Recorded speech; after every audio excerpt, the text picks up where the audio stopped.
The 52nd floor of Sterling and Hayes Tower gleamed with the kind of cold perfection that only serious money could buy.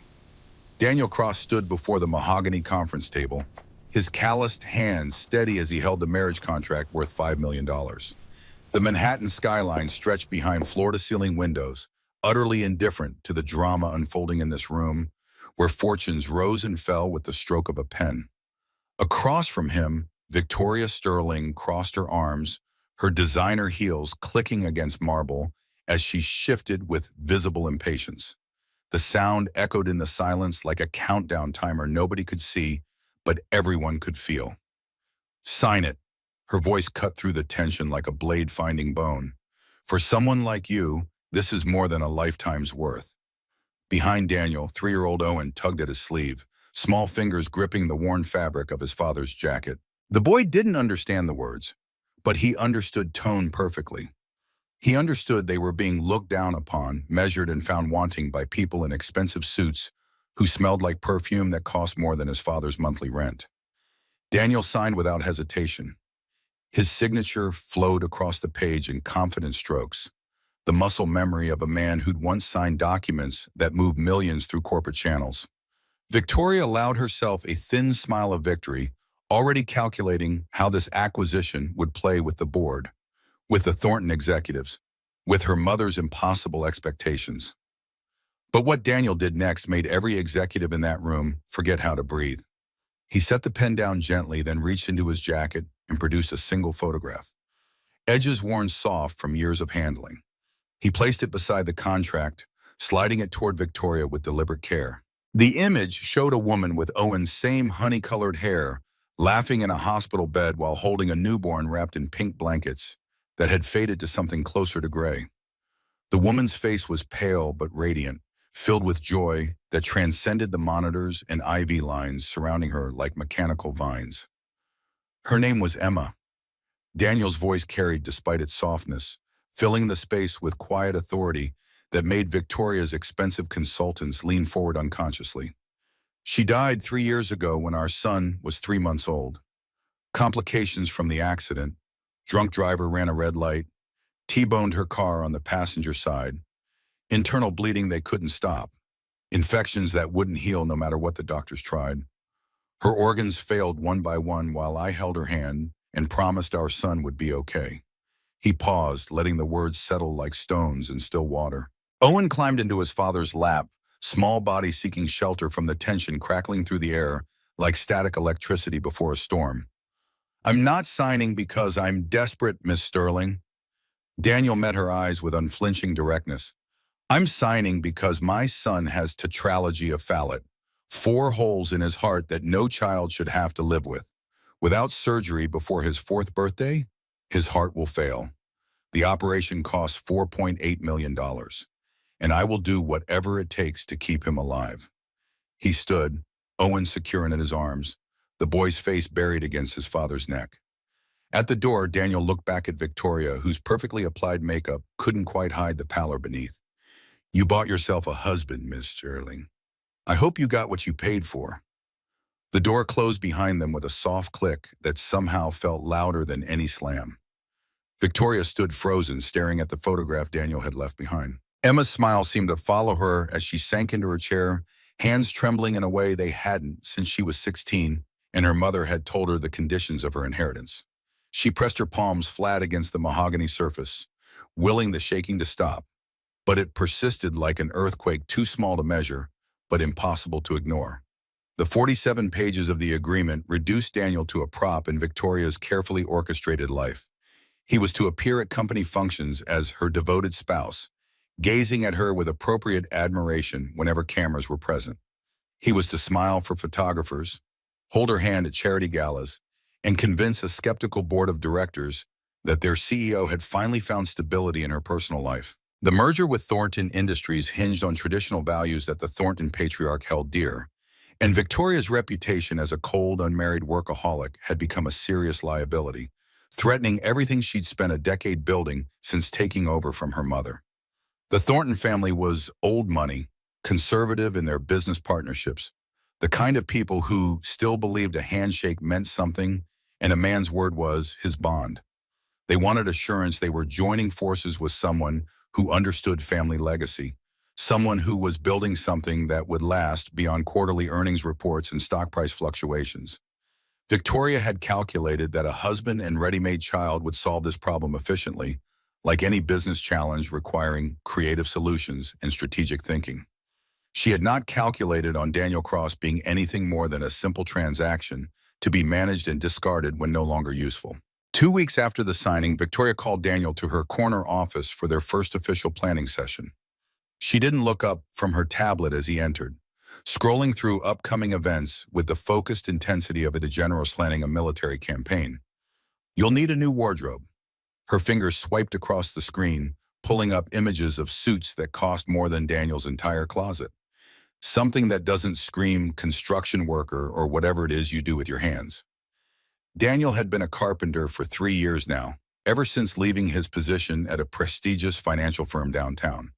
The work was honest and physical, allowing him to be home when Owen woke up from his afternoon nap, to make dinner every evening, to read stories before bed and be present for the small moments that built a childhood. He didn't correct Victoria's dismissive assumption about his background.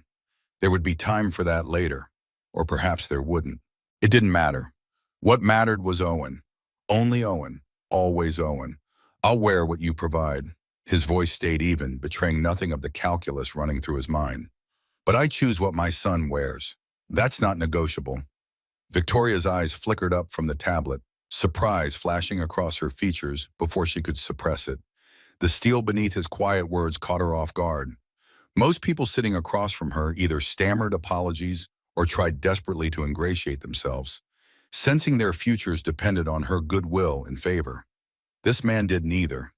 She studied him for a moment, taking in the worn but clean clothes, the calloused hands resting calmly on the armrests, the way he held himself with a stillness that suggested deep reserves of patience rather than submission. Fine, the word came out sharper than she'd intended. The child is irrelevant to the arrangement anyway. Keep him out of the way, quiet, and we won't have problems. We won't. Daniel felt his jaw tighten with the effort of restraint, but kept his expression neutral. Owen sat in the corner with a coloring book Victoria's assistant had produced, creating a picture of a house with a garden and a dog they'd never owned. The boy was oblivious to the negotiation happening above his head, lost in the simple joy of choosing colors and staying mostly inside the lines. Daniel would shield him from as much of this ugliness as humanly possible. That was the promise he'd made to Emma in those final terrible hours when the machines couldn't keep her heart beating anymore, and it was the promise he intended to keep no matter what it cost him. His name is Owen. Daniel's voice dropped lower, forcing Victoria to lean forward to hear. And he goes where I go or I don't go at all. You want a husband for show? That's what the contract says. But that boy is my son, and he comes with me. Those are my terms. The standoff lasted 5 heartbeats. Victoria's perfectly manicured fingers drummed once against the tablet's glass surface. Then she nodded, sharp and quick, already moving on to the next item on her agenda. Hire a professional nanny for public events. I have someone. Mrs. Chen from our building. Owen trusts her. Victoria waved a hand dismissively, already back to scrolling through her schedule. Daniel took it as the dismissal it was meant to be and stood, collecting Owen and his coloring book. As they walked toward the elevator, Owen's small hand found his father's larger one. Daddy, why the pretty lady always look mad? Daniel pressed the elevator button, watching the numbers light up as the car ascended toward them. How did you explain to a 3-year-old that some people built walls so high they forgot what it felt like to live without them? She's not mad, sweetheart. Just busy. Lots of responsibility. Lots of people depending on her. She talks mean to you. The elevator dinged open. Daniel guided Owen inside, pressing the button for the ground floor. Through the glass walls, Manhattan spread out below them like a circuit board of lights and steel. Some people don't know how to talk any other way. He knelt down, brushing a strand of honey-colored hair from Owen's forehead. Doesn't mean they're bad, just scared. Owen considered this with the gravity of a philosopher twice his age. What's she scared of? Daniel thought about Victoria's immaculate office, her controlled expressions, the way she'd flinched when he'd mentioned keeping Owen close. What was anyone scared of, really, when you stripped away all the money and power and carefully constructed defenses. Maybe what we're all scared of, bud. Being alone, not being enough, not being loved for who we really are underneath all the armor we wear.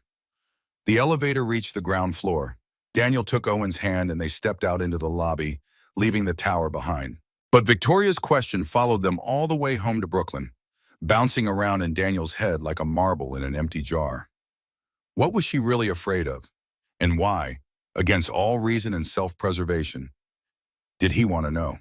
That night, after Owen was asleep, Daniel stood at the window of their fourth-floor walk-up, looking out at the Brooklyn street below. Neighbors sat on stoops, kids played stickball under the streetlights. Mrs. Chen watered the plants on her fire escape 3 windows over. This was home. This was real. Victoria Sterling's world of marble floors and designer suits and $5 million contracts felt like a fever dream, something that would vanish when he finally woke up. But Owen's medical bills were real. The cardiologist's warnings were real. The surgery that could save his son's life was real, and it required money Daniel didn't have and couldn't earn through honest carpentry work, no matter how many custom cabinets he built or how many hours he logged in the workshop. So he would play Victoria Sterling's game. He would be the dutiful husband, the presentable accessory, the solution to her merger problem. He would smile for cameras and hold her hand at galas and pretend they were something they weren't. And when the year was done and Owen was safe and healthy, Daniel would take his son and disappear back into the life they'd built together. Just the two of them against the world. That was the plan. Clean, simple, transactional. He didn't account for the way Victoria's mask would slip in unguarded moments. Didn't account for the intelligence behind those cold eyes, or the loneliness he'd glimpsed when she thought no one was watching. Didn't account for the possibility that buying a husband might be the first honest thing Victoria Sterling had done in years, even if the honesty was wrapped in lies. The weeks that followed established a pattern of quiet tension that neither of them fully understood. Victoria would issue commands with the expectation of immediate compliance, and Daniel would comply with a calm that seemed to irritate her far more than any argument it would have. She told him where to stand at events, precisely 3 inches behind her left shoulder, unless photographs required otherwise. She told him how to speak to journalists, which topics to avoid, which carefully crafted anecdotes to share as if they were genuine memories instead of manufactured talking points her PR team had focus tested. She told him when to smile and when to remain stoic, when to touch her arm affectionately and when to maintain professional distance. She corrected his posture with sharp words, criticized his attempts at small talk with industry executives, and reminded him constantly of the financial gulf between them, as if he might somehow forget his place in this arrangement. Each instruction was delivered with the precision of a general directing troops, and each response from Daniel came with a patience that baffled her completely. At the Metropolitan Museum Gala, Victoria's fingernails dug into his arm when he reached for a champagne flute. "You're holding it wrong." Her smile stayed frozen for the photographers circling them like sharks scenting blood. "Stem, not bowl. How many times must I explain basic etiquette?" Daniel adjusted his grip without comment, his eyes scanning the crowd with the relaxed attentiveness of someone who'd attended 1,000 similar events in another life. The muscle memory was still there, buried under 3 years of sawdust and honest labor, but present nonetheless. Better. Victoria's concession came reluctantly, as if the word cost her something to speak. "Now look at me like you actually want to be here. Like I'm the most interesting person in this room filled with people far more accomplished than either of us will ever be." He met her eyes, and something in his gaze made her falter mid-instruction. There was no resentment there, no wounded pride waiting to strike back, no simmering anger building toward an explosive confrontation. Just steady patience she couldn't quite categorize, couldn't file away in any mental box she'd constructed for dealing with difficult people. It unnerved her in ways she refused to examine too closely. She was accustomed to people who either cowered before her authority or fought back with equal aggression, giving her something to push against, something to defeat and dominate. Daniel did neither. He simply existed beside her, solid and unshakable, like a tree that had learned to bend with wind without breaking, like a mountain that let storms rage around it without moving an inch. And somehow, impossibly, he made her feel like the one who was off balance.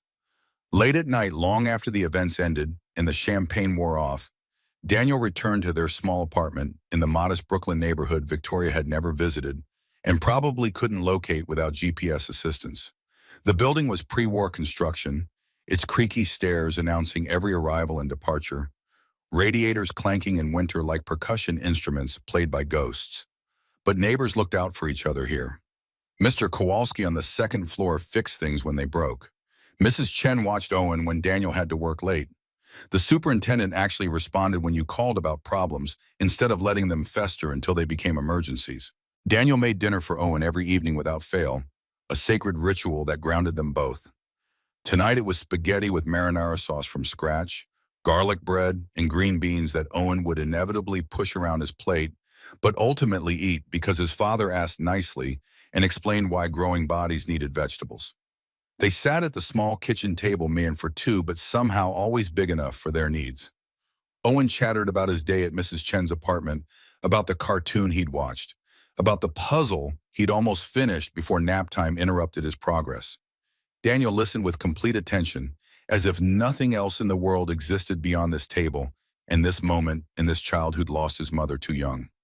He asked questions, laughed at jokes that didn't quite make sense yet but would someday, treated Owen's thoughts as worthy of genuine engagement rather than the dismissive patience adults too often showed children. After dinner came bath time, then stories, then the careful ritual of checking Owen's oxygen levels and administering the medications that kept his damaged heart functioning well enough to get through another day. Daniel had memorized the schedule, the dosages, the warning signs that meant they needed to call the cardiologist immediately rather than waiting for the next scheduled appointment. Owen's small hand found his father's face as Daniel tucked him in, the boy's fingers tracing familiar features in the dim light from the hallway. "Daddy, why does the pretty lady always look mad?" They'd been over this before, but repetition was how children process the world. So Daniel answered again with fresh patience. "She's not mad, sweetheart. Just busy. Important job. Lots of people counting on her to make good decisions. She talks mean to you."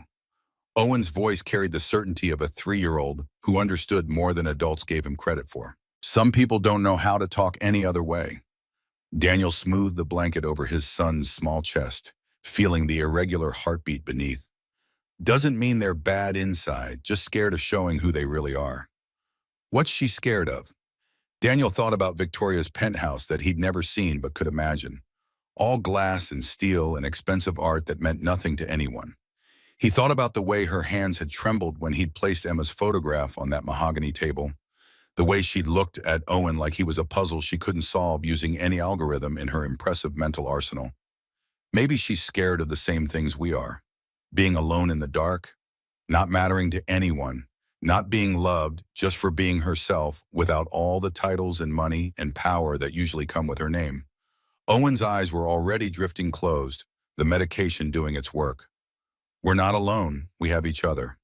"That's right, buddy. We have each other." Daniel stayed until Owen's breathing evened out into the shallow rhythm of sleep, then carefully checked the pulse oximeter one more time before allowing himself to leave the room. He stood in the doorway watching his son's small form under the covers and felt the familiar tightness in his chest that had nothing to do with his own heart and everything to do with the fragile life entrusted to his care. Emma's photograph watched him from the bookshelf, forever young, forever smiling, forever frozen in that moment before everything went wrong. Some nights he talked to her, updating her on Owen's progress, asking for guidance he knew wouldn't come. Tonight he was too tired for even that small comfort. Tomorrow there was a corporate dinner with the Thornton executives. Victoria had sent him a briefing document 30 pages long, detailing every person who would be there, their positions, their interests, the topics he should discuss, and the ones he should avoid like landmines. She'd included a new suit, tailored to fit him perfectly despite never taking his measurements, because apparently she guessed his size just by looking. The efficiency should have impressed him. Instead, it made him sad in ways he couldn't quite articulate. The dinner at Le Bernardin went smoother than Victoria had dared hope. Daniel wore the charcoal suit she'd selected, and despite her expectations of awkwardness, he moved through the room with surprising ease. When Harold Thornton asked what he did for work, Victoria tensed, ready to intervene with one of the prepared cover stories her team had developed. Daniel's answer came before she could speak. I build furniture, custom pieces, mostly. Cabinets, tables, things meant to last longer than the people who commission them. Harold Thornton, 72 years old and worth $300 million, set down his wine glass with interest rather than disdain. Honest work. I respect that deeply. Too many people today want wealth without labor, success without sacrifice. They've forgotten that everything of value requires someone to actually make it with their own two hands. Daniel nodded, meeting the older man's eyes with quiet confidence. My father taught me that the character of a man shows in what he builds that will outlast him. Wise man, your father. Thornton leaned back, studying Daniel with renewed attention. What's the most challenging piece you've ever made? A crib. Daniel's voice stayed steady, but something shifted in his expression. For my son, his mother died when he was 3 months old. I wanted him to have something from me that would keep him safe while he slept. Something he could pass down to his own children someday if he's fortunate enough to have them. The table went quiet. Margaret Thornton, Harold's wife of 50 years, pressed her hand to her heart. You're a widower, raising a child alone? Yes, ma'am, 3 years now. How old is your boy? 3, his name is Owen. Victoria watched this exchange with growing unease. This wasn't in the script. Daniel was supposed to deflect personal questions, redirect to safe topics, maintain the carefully constructed narrative her team had built. Instead, he was offering genuine pieces of his life to these strangers, turning the evening into something real when it was supposed to remain a performance. Margaret pulled out her phone. May I see a picture? Daniel didn't hesitate.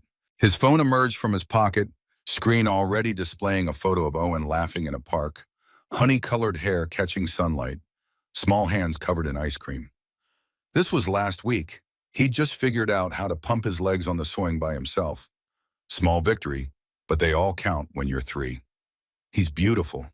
Margaret's voice went soft with grandmotherly affection. He has your eyes, but someone else's hair. His mother's. She had hair that color, like honey in summer light. Victoria felt something uncomfortable twist in her chest. Jealousy? Impossible.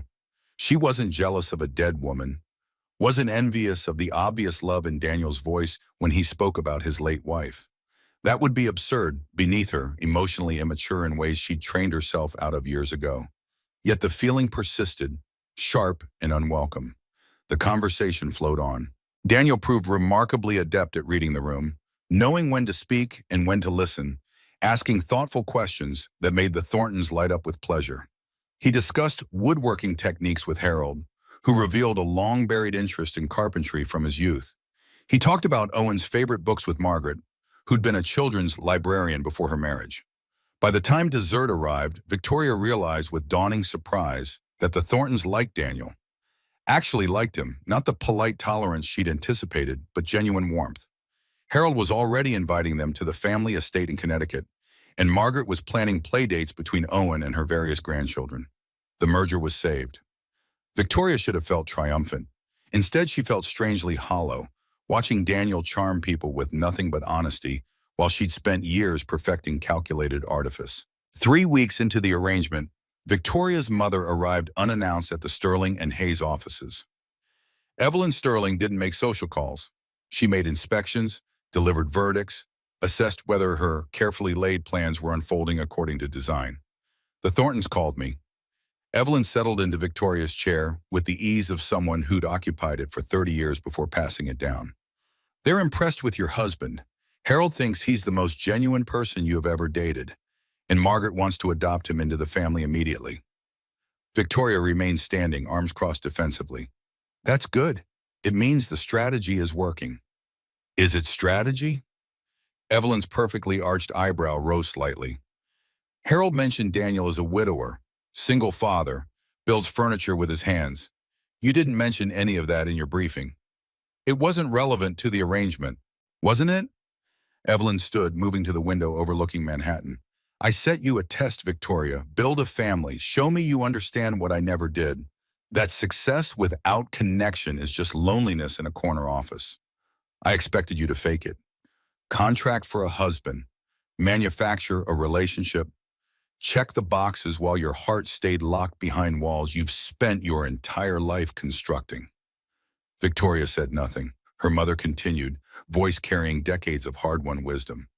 But something tells me this isn't playing out the way either of us expected.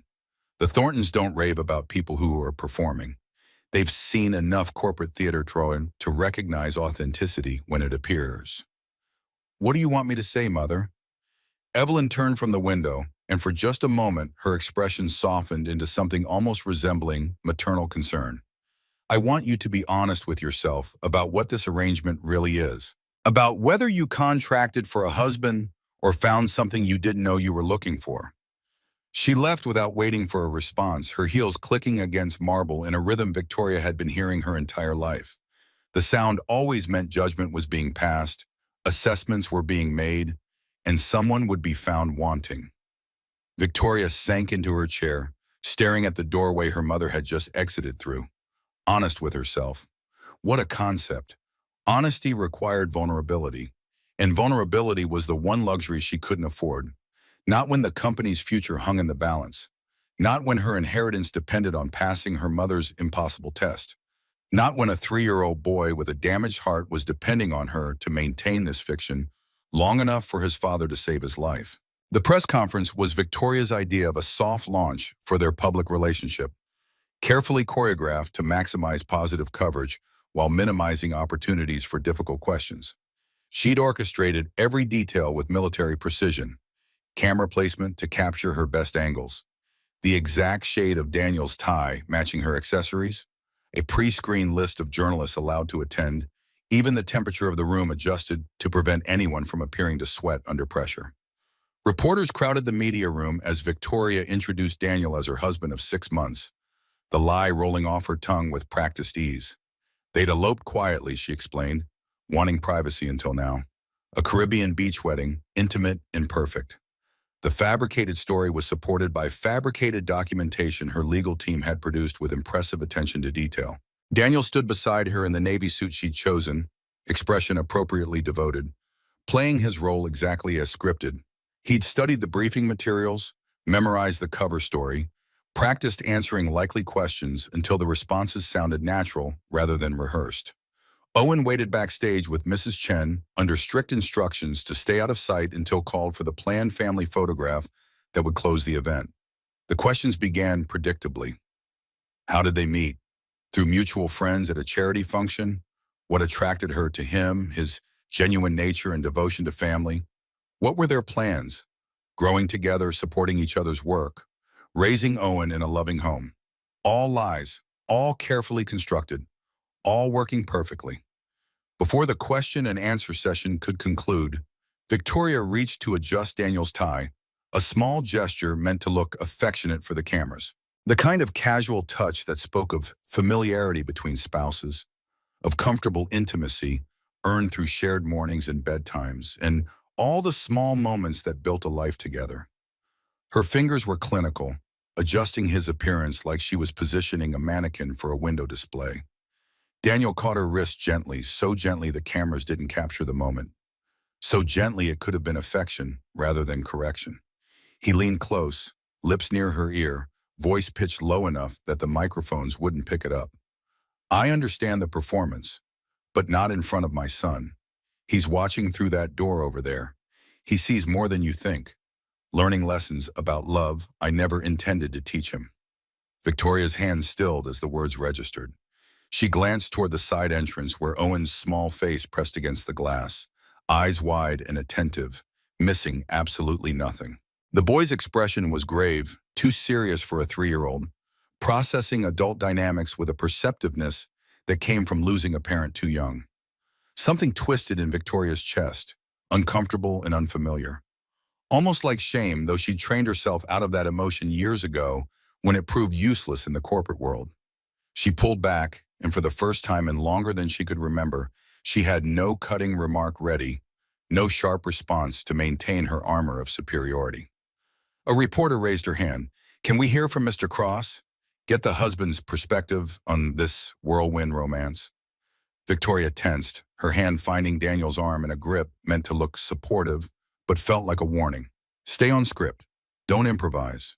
Remember what we practiced. Daniel stepped forward with an ease that surprised her, the confidence of someone who'd addressed skeptical rooms before, who understood how to read an audience and give them what they needed to hear. Meeting Victoria was unexpected. His voice carried clearly without strain.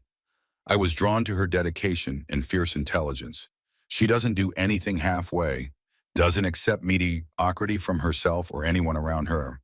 Those qualities can seem intimidating from the outside, but they come from a deep commitment to excellence that I find inspiring. The lies came smoothly, wrapped in enough truth to be convincing. Victoria was dedicated, undeniably true. She was intelligent. No one could argue otherwise. Those facts were real enough to anchor the fiction around them. A crash backstage interrupted the carefully orchestrated flow. Mrs. Chen's startled exclamation, followed by a small, running footsteps. The door burst open and Owen appeared, having escaped his minder, small legs carrying him across the stage with toddler determination.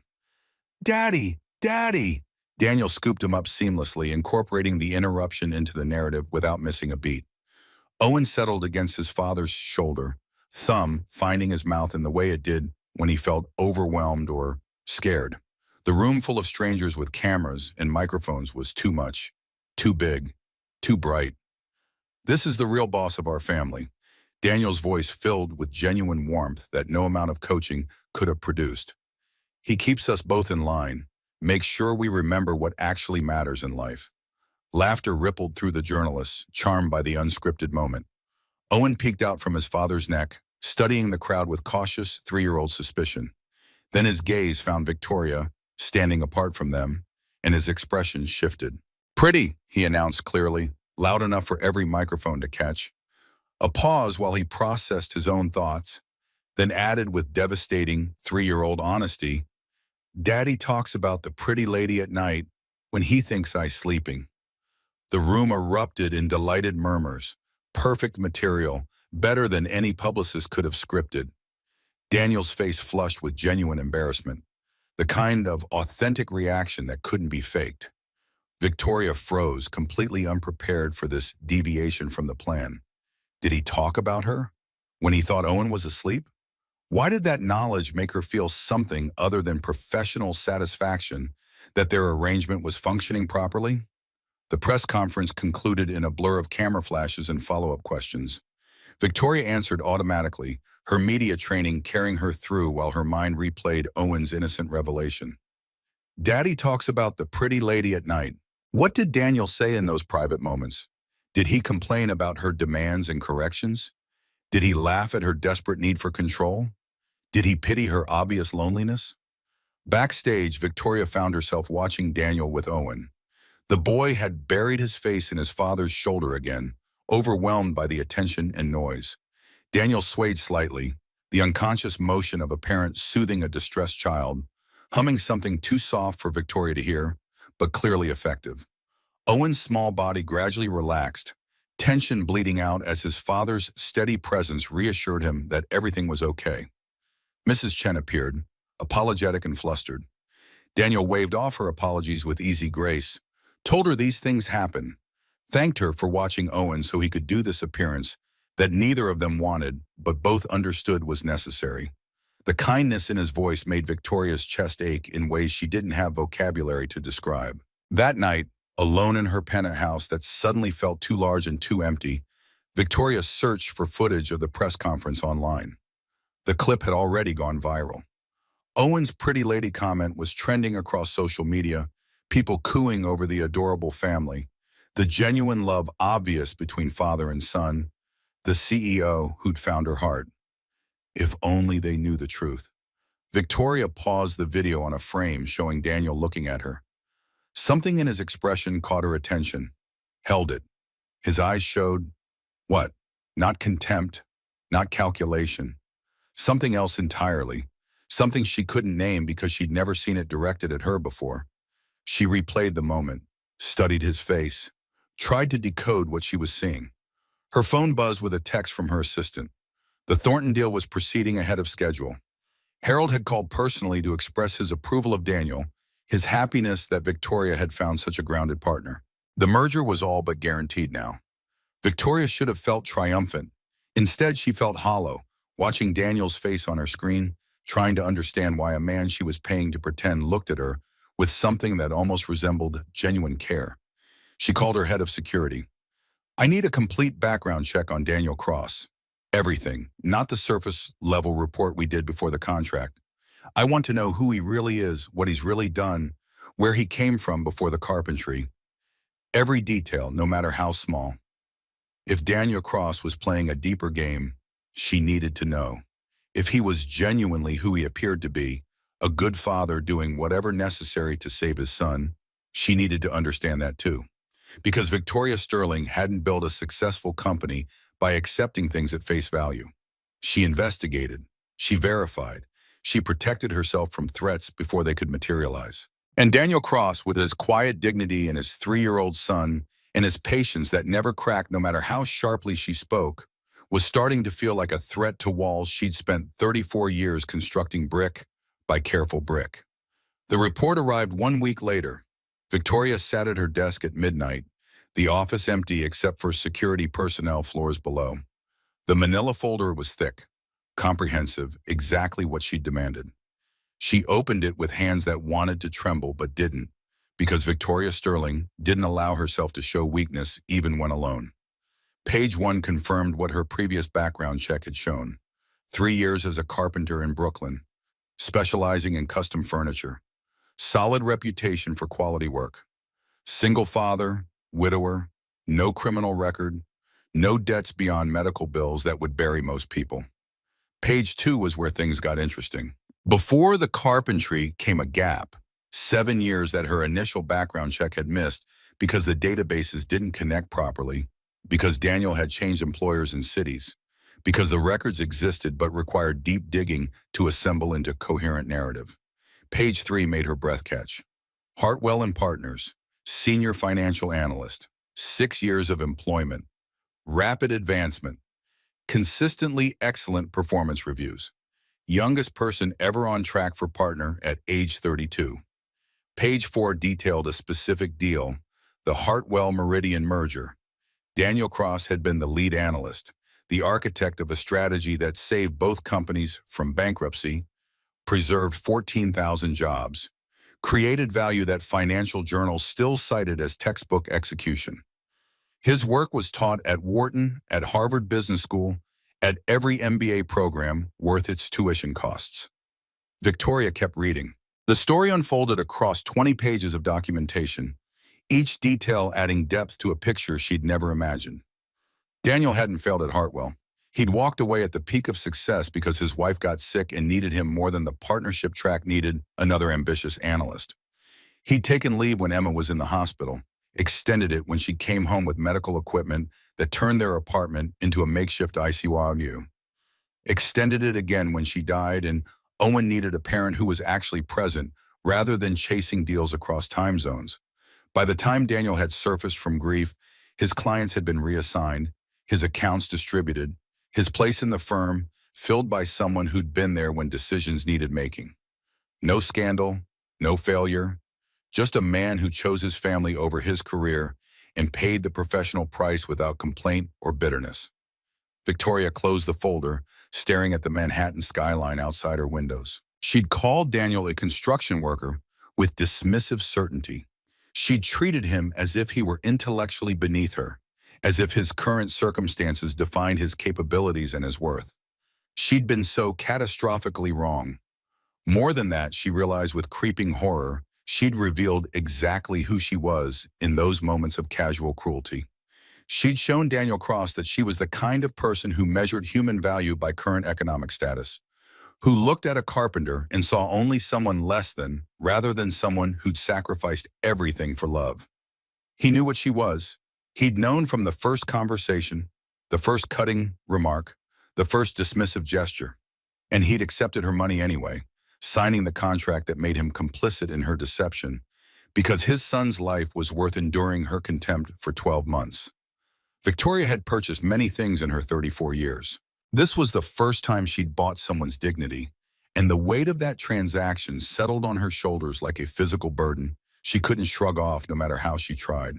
She reached for her phone, then stopped. What would she say? I'm sorry for treating you as if you were nothing. I'm sorry I didn't recognize your sacrifice as strength rather than weakness. I'm sorry I've never met anyone who gave up everything for love and can't process what that means about the choices I've made in my own life. The words wouldn't come. Victoria Sterling built empires with words, negotiated billion-dollar deals with precision language, but couldn't find the vocabulary to apologize to a man she'd hired to pretend to love her. Instead, she opened her laptop and pulled up Sterling and Hayes's organizational chart. Somewhere in the company's structure, there had to be a place for someone with Daniel's skills.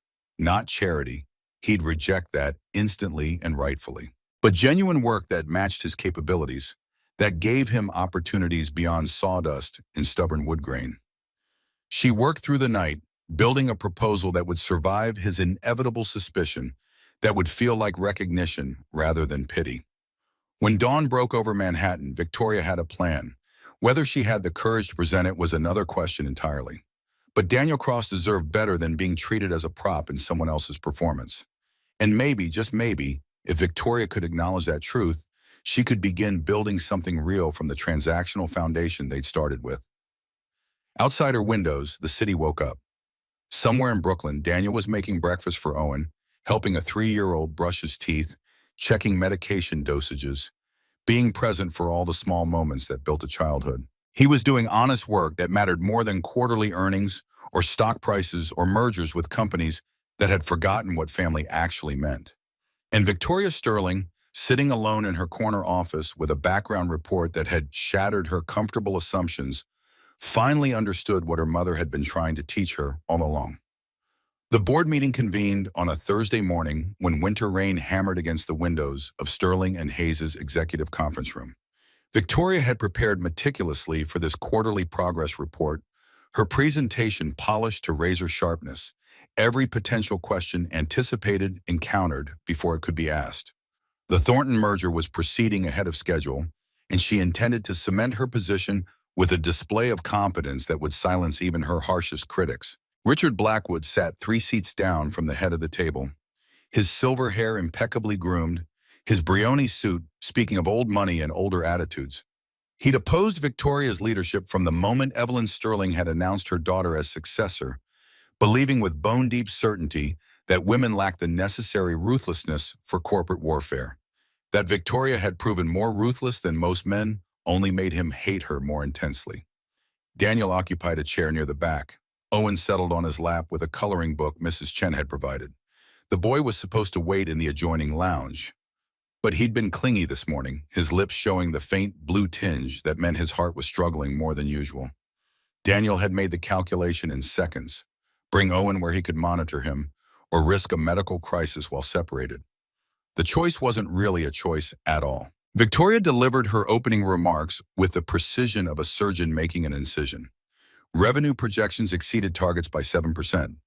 The Thornton family had expressed enthusiasm for the merger timeline. Market analysts were upgrading their recommendations based on Sterling and Hayes's strategic positioning. Everything was proceeding according to plan, better than plan, a testament to her leadership during challenging economic conditions. Blackwood waited until she finished, let the brief applause die down, then leaned forward with the expression of a cat who'd cornered something small and helpless. I'd like to hear from Mr. Cross. His voice carried false civility, poison wrapped in politeness. After all, he's become quite the topic of discussion around the building. Our CEO's little project, so to speak. The temperature in the room seemed to drop 5 degrees. Daniel remained still, one hand resting protectively on Owen's back, as the boy concentrated on coloring a picture of a fire truck. Blackwood continued, warming to his theme, enjoying the discomfort spreading through the assembled executives like spilled wine across white linen. A renovation project, really. Blue collar to boardroom. Quite the transformation you are attempting, Victoria. Very charitable of you, very modern and progressive. Shows real commitment to diversity initiatives. He turned his full attention to Daniel, contempt leaking through his professional veneer like water through cracked concrete. Tell me, Mr. Cross, how does it feel to be the company's charity case? To know that everyone in this room sees exactly what you are, a working-class nobody in an expensive suit, No matter how thoroughly Victoria tries to polish the rough edges, silence crashed down like a wave. Owen looked up from his coloring book, small face confused by the harsh tone, by the sudden tension that made all the adults go rigid in their chairs. The boy didn't understand the specific words, but he understood meanness when he heard it, recognized cruelty by the way it made his stomach hurt and his chest feel tight. Daniel's jaw clenched, the only visible sign that Blackwood's words had landed. His hands tightened on the armrests, knuckles going white with the effort of restraint. He'd endured worse than this. Emma dying by inches in a hospital bed, holding Owen while the cardiologist explained his son might not live to see kindergarten. The slow grind of poverty that came with choosing love over ambition. Rich men throwing insults were nothing compared to real suffering. But Owen saw it. Owen heard it. Owen processed that his father was being attacked, diminished, treated as less than human by someone who thought money made him better. The boy's face crumpled like paper crushed in an angry fist. Tears came first, silent and desperate. The kind children cried when trying to be brave for their parents.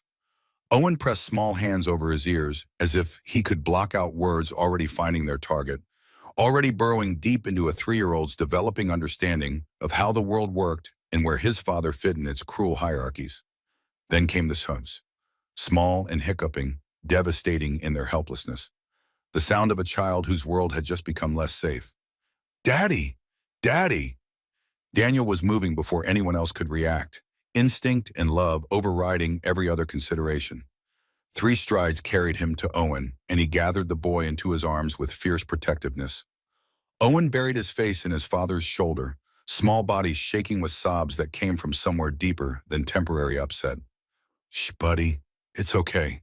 I've got you." Daniel's voice stayed steady despite the storm in his eyes, the rage he was containing because his son needed calm right now, needed reassurance that the foundation of his world remained solid even when cruel men tried to shake it. He stood, Owen clinging to him like the only fixed point in a universe gone liquid, and faced the room with dignity that made every executive present feel shame they hadn't earned the right to experience. "I apologize for the interruption." Each word was placed with deliberate care, like stones building a wall that would outlast everything in this temporary room. "We'll excuse ourselves now." He walked toward the door without hurrying, maintaining composure even as Owen's sobs continued against his neck. At Blackwood's chair, Daniel paused, looking down at the man who deliberately hurt his child to score points in a power struggle that had nothing to do with a 3-year-old's well-being. "I may be poor in money, Mr. Blackwood." The words came quiet but devastating, each syllable a nail driven home. "But my son will never see his father treated as less than human, and he will never learn cruelty from men like you.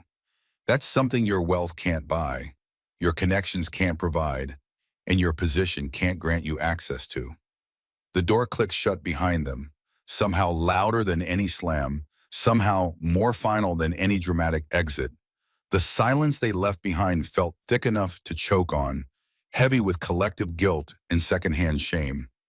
Victoria sat frozen, every pair of eyes turning toward her, waiting to see how she'd respond to this public disruption of her carefully orchestrated meeting.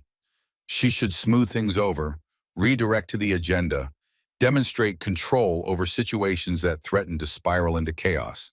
That's what CEOs did. They managed crises, contained damage, maintained order when disorder threatened. Instead, she replayed Daniel carrying his crying son, fierce protectiveness in every line of his body, dignity maintained even in retreat.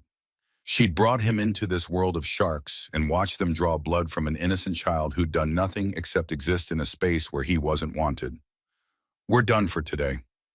Her voice came out rougher than intended, scraped raw by emotions she didn't have names for. "Reconvene next quarter."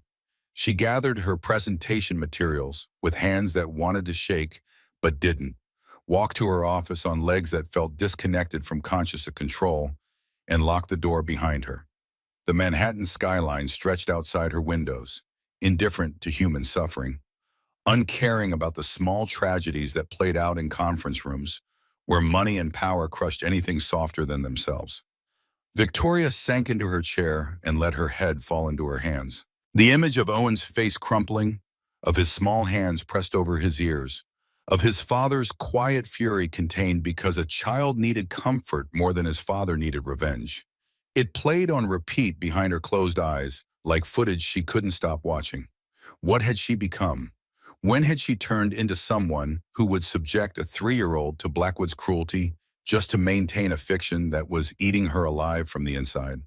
Her phone buzzed with texts from board members expressing concern, from PR advisors offering damage control strategies, from her mother requesting an immediate call. Victoria ignored them all. For the first time in her career, she simply sat in the wreckage of her choices and let herself feel the full weight of what she'd done.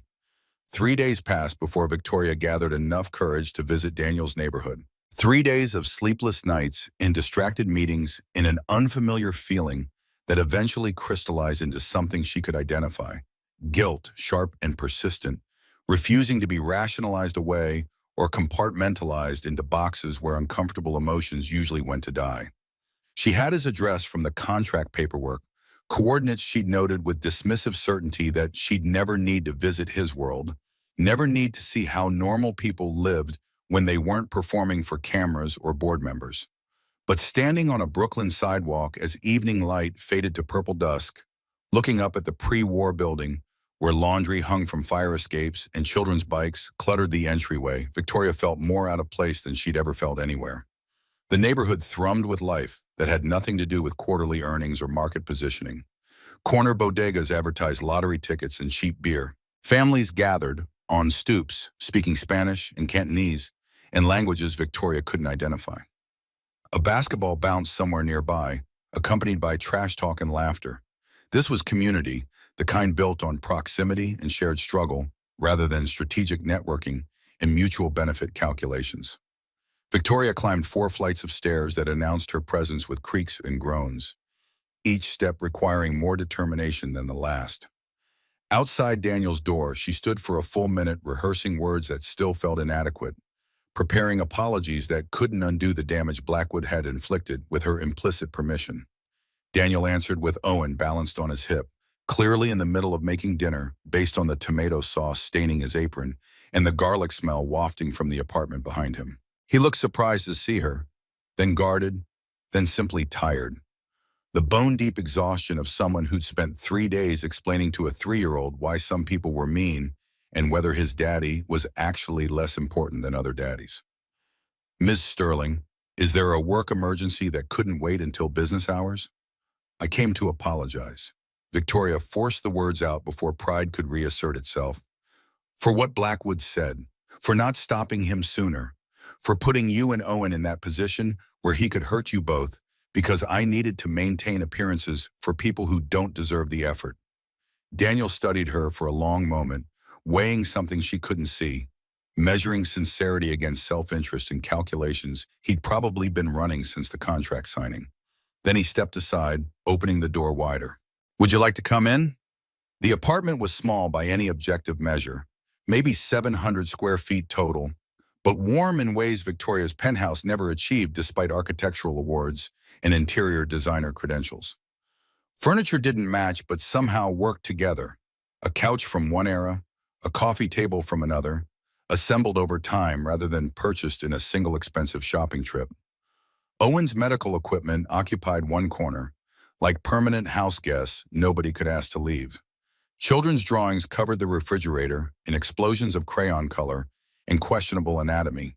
A handmade bookshelf held worn paperbacks and board books with corners softened by repeated reading. This was a home.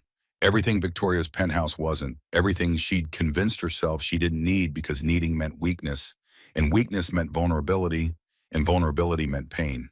Owen regarded her with wariness that hadn't been present before the board meeting, the natural suspicion of a child who'd learned that the pretty lady's world contained people who hurt his daddy. He stayed close to Daniel's leg, thumb finding his mouth in the self-soothing gesture that meant he felt uncertain about what came next. Victoria knelt down to his level, her Valentino dress be damned, her carefully maintained professional distance be damned. Everything that had seemed important 3 days ago suddenly revealed as the shallow posturing it had always been. "Hi, Owen. I'm Victoria. I'm sorry if I scared you at the office." That man who said mean things, he doesn't speak for me, and he won't be around you again. Owen studied her with 3-year-old solemnity, processing this information against his limited, but growing understanding of how adult promises worked and whether they could be trusted. You pretty. His voice came out small, tentative, like Daddy says. Daniel made a sound that might have been embarrassment or resignation. Victoria's throat tightened with emotions she couldn't name. Owen continued, warming to his theme now that he'd decided she wasn't an immediate threat. Daddy says you got sad eyes behind the mad ones. When had anyone seen her that clearly? When had anyone looked past the armor she wore like a second skin and recognized the loneliness underneath? Victoria blinked rapidly, refusing to let tears form, refusing to show weakness in front of a 3-year-old who'd already seen too much of adult failure.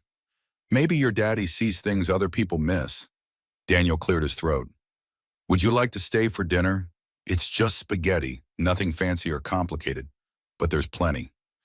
Victoria should decline. She should maintain boundaries, keep their relationship professional, avoid blurring lines that were already smudged beyond recognition. Instead, she heard herself accepting, following Daniel into the kitchen, watching him cook with the same quiet competence he brought to everything else. They sat at a table meant for 2, stretched to accommodate 3. Owen's booster seat put him at eye level with the adults, giving him equal status in the conversation rather than relegating him to child territory. The pasta was better than anything Victoria's private chef had ever prepared, rich with flavor that came from care rather than expensive ingredients. Daniel asked Owen about his day, about the puzzle he'd worked on with Mrs. Chen, about the cartoon where the boy solved mysteries. He listened with complete attention, laughing at appropriate moments, treating his son's thoughts as worthy of genuine engagement rather than patronizing dismissal. Victoria watched this interaction like an anthropologist observing an alien culture, trying to understand family dynamics that bore no resemblance to the cold efficiency of her own childhood. After Owen was put to bed, a process involving teeth brushing, pajamas, 3 stories, medication administration, and multiple assurances that Daddy would be right in the next room, Daniel returned to find Victoria washing dishes at the sink. She'd never washed a dish in her adult life, had staff for such mundane tasks, but something about being in this space made her want to contribute rather than simply consume. Daniel made coffee without asking if she wanted any, and they sat on the worn couch that had probably been second-hand when he bought it and was definitely third-hand now. The silence between them felt different than the professional quiet of conference rooms or the calculated pause of negotiation tactics. This was companionable, almost comfortable, the kind of quiet that happened when 2 people stopped performing and simply existed in the same space. Thank you for dinner. Victoria wrapped both hands around the coffee mug, absorbing warmth that had nothing to do with temperature. It was nothing special, just basic cooking that anyone can learn with practice and patience. It was. It really was. She paused, choosing words carefully. Owen seems resilient, recovering from what happened better than I would have at his age. Kids bounce back when they feel loved and secure, when they trust that the adults in their lives will protect them even when bad things happen. Daniel's voice carried no accusation, just statement of fact that somehow made Victoria feel worse than any criticism could have. He doesn't need more exposure to that corporate world, to people like Blackwood who mistake cruelty for strength and brutality for business acumen. I didn't know Blackwood would do that, didn't anticipate that he'd weaponize a child to score points in whatever game he thinks he's playing. No, Daniel's response came flat, emotionless. But you knew something like it was possible. You knew bringing us into that world carried risks, and you calculated that those risks were acceptable if they got you what you needed. Victoria had no defense against truth delivered without malice. She slid her black American Express card across the coffee table, the metal making a soft sound against the wood. For expenses, whatever Owen needs, better apartment, medical bills, therapy, a car so you don't have to take the subway, no strings attached, no expectations beyond you using it to make your life easier. Daniel slid the card back without hesitation, his expression unchanged. I signed a contract for a specific sum. That's what I'll take. Nothing more and nothing less. Why won't you accept help when it's offered freely without conditions?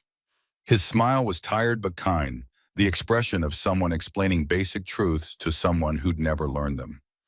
Because I don't want my son thinking love is something you purchase with credit cards and cash transfers. He's lost his mother. I won't let him lose his understanding of what actually matters. The things that can't be bought or sold or traded like commodities on an exchange. Victoria left with the card still in her purse and a weight in her chest that had nothing to do with the 4 flights of stairs she descended. The subway ride back to Manhattan felt longer than the physical distance between Brooklyn and her penthouse, measured in values and priorities rather than stops and transfers. She'd purchased many things in her 34 years. This was the first time she'd tried to buy something more valuable than what she was offering, and the rejection stung in ways she couldn't fully process. The next morning brought an unexpected visitor. Victoria arrived at her office to find Evelyn Sterling already occupying the chair behind the desk, sitting in the CEO's seat with the casual authority of someone who'd built the throne and wasn't particularly impressed that someone else now sat in it. "We need to talk about your arrangement with Mr. Cross." Evelyn didn't waste time on pleasantries or small talk, never had, probably never would. "About what you thought you were doing and what's actually happening." Victoria's blood ran cold despite the office heating system keeping temperature at a precise 72 degrees. "What arrangement? I don't know what you're implying." Evelyn held up her tablet, screen displaying a private investigator's report complete with surveillance photos, financial records tracing the $5 million contract, timeline inconsistencies that made the Caribbean elopement story fall apart under minimal scrutiny. The evidence was comprehensive, damning, impossible to explain away. "Did you really think I wouldn't investigate? That I'd simply accept your sudden marriage at face value without verifying the details?" Evelyn's laugh carried no humor, just the sharp edge of disappointment tempered by grim satisfaction at being proven right. "I built this company from nothing. I know when someone's lying to me, especially when that someone is my own daughter using tactics I taught her." Victoria sank into the guest chair, suddenly unable to maintain the pretense of authority. "Then why haven't you exposed me? Why let this continue if you knew from the beginning?" "Because I wanted to see what would happen. Whether you'd learn anything from the experience, whether you'd grow beyond the cold calculations I modeled for you throughout your childhood."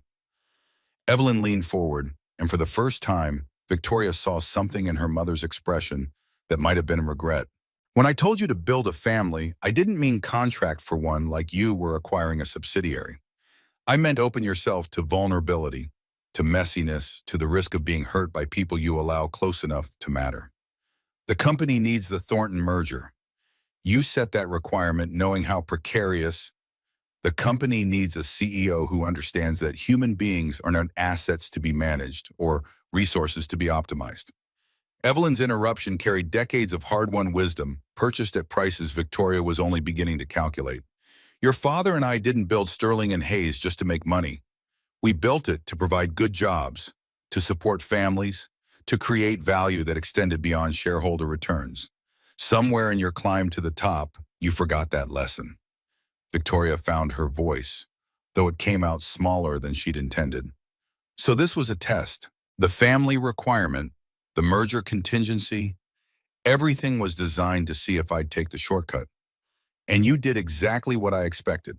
Found the most efficient solution, executed it flawlessly, treated human relationships like any other business problem requiring strategic thinking." Evelyn stood, moving to the window overlooking the city they'd both spent their lives trying to conquer. But something unexpected happened along the way. Something neither of us planned for. "What are you talking about?" "I've seen how you look at him. More importantly, I've seen how you look at yourself when you're with them, like maybe you're someone worth being beyond the title in the corner office and the power you wield like a weapon."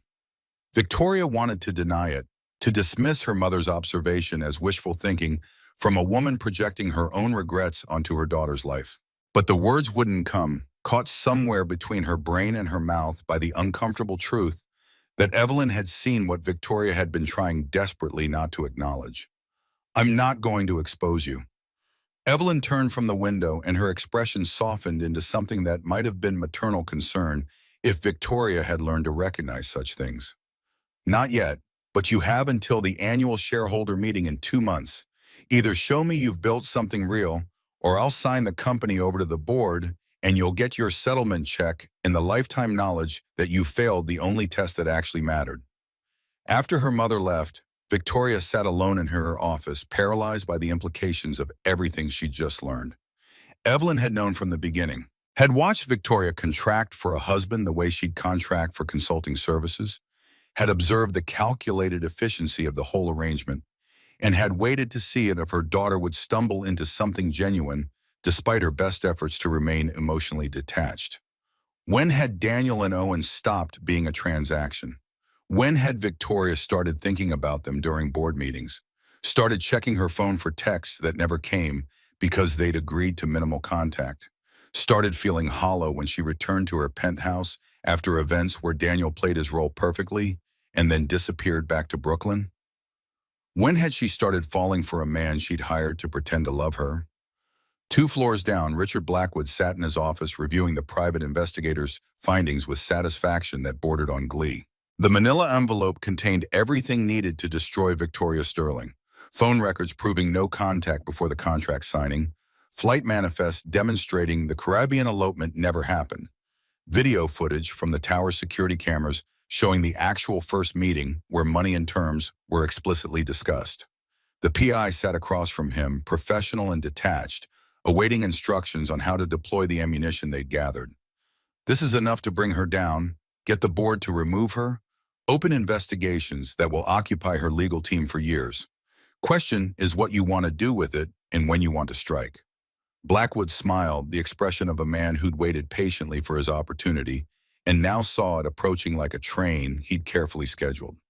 We wait for the perfect moment, when she's most confident, most secure, believing she's successfully navigated the merger and the family requirement. Then we release everything at once, overwhelm her capacity to respond, and I'll be positioned to step in as the steady hand the company needs. The pieces were in place, the trap was set. All that remained was timing, and Richard Blackwood had always excelled at patience when it served his larger ambitions. Victoria and Daniel began seeing each other more frequently, not because the contract required it, but because Victoria found herself seeking his company in ways that had nothing to do with merger optics or board perceptions. She told herself it was about monitoring the arrangement, ensuring everything remained on track, maintaining quality control over an expensive investment. The rationalizations grew thinner each time she deployed them. The pediatric cardiologist's office occupied the 14th floor of a medical building in Midtown, decorated with cheerful murals that couldn't quite hide the underlying anxiety that permeated spaces where children face serious health issues. Victoria had asked to attend Owen's appointment, surprising Daniel with the request, but not explaining why she needed to be present for something so personal and painful. Dr. Sarah Martinez reviewed Owen's latest echocardiogram results with the practiced calm of someone who delivered difficult news to desperate parents multiple times per week. Charts and images filled her computer screen, showing a heart that was trying so hard but couldn't quite keep up with the demands a growing body placed on it. Owen's condition is deteriorating faster than we had hoped. His ejection fraction has dropped to 28%, which means his heart is pumping less efficiently with each beat. Dr. Martinez highlighted areas on the scan where blood flow showed abnormal patterns. We need to schedule surgery within the next 3 months, or we risk permanent damage to his cardiac muscle that even surgery can't reverse. Owen sat on Daniel's lap, playing with a toy truck, oblivious to the adults discussing his mortality in clinical terms designed to soften blow without obscuring reality. His lips showed the telltale blue tinge more frequently now, appearing whenever he got excited or tired or stressed by normal 3-year-old activities that shouldn't push a heart to its limits. After the appointment, they stood in the medical building's lobby, Daniel holding Owen close, his fear barely contained beneath the calm exterior he maintained for his son's benefit. I can move money around, get him into surgery faster, find the best cardiac team in the country regardless of cost. Victoria started, but Daniel cut her off. The timing isn't about money. It's about finding the right surgeon, the right team, the right facility with the specific expertise Owen's case requires. I've consulted with 6 different cardiac centers. We're scheduled with the best, and they can't move any faster without compromising other children who need care just as desperately.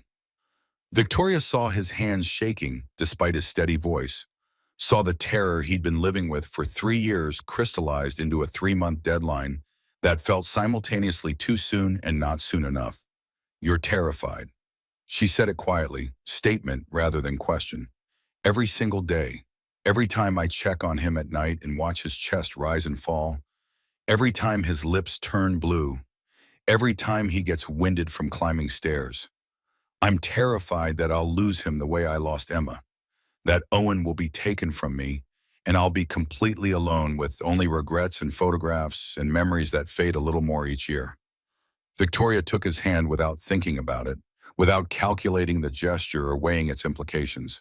Just held on, offering the only comfort she knew how to give: her presence, her attention, her refusal to look away from his pain. 2 weeks later, Victoria was working late in her office, something she did most nights because going home to her empty penthouse felt worse than remaining surrounded by work that at least gave her purpose. A knock on her door surprised her. Security usually called before allowing anyone up after hours.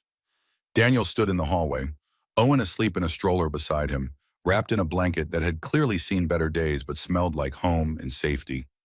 "What are you doing here?" Victoria stood, suddenly conscious of how she must look, hair pulled back messily, makeup faded, jacket discarded, the carefully constructed CEO image abandoned hours ago. "Owen fell asleep during our evening walk. Your building was nearby. I thought maybe you'd want company, or maybe I wanted company, and you were the person I thought of when the silence got too loud." She should send them home. Should maintain boundaries that were already so blurred they barely existed anymore. Should protect herself from whatever was happening here that felt increasingly dangerous to the walls she'd spent a lifetime constructing.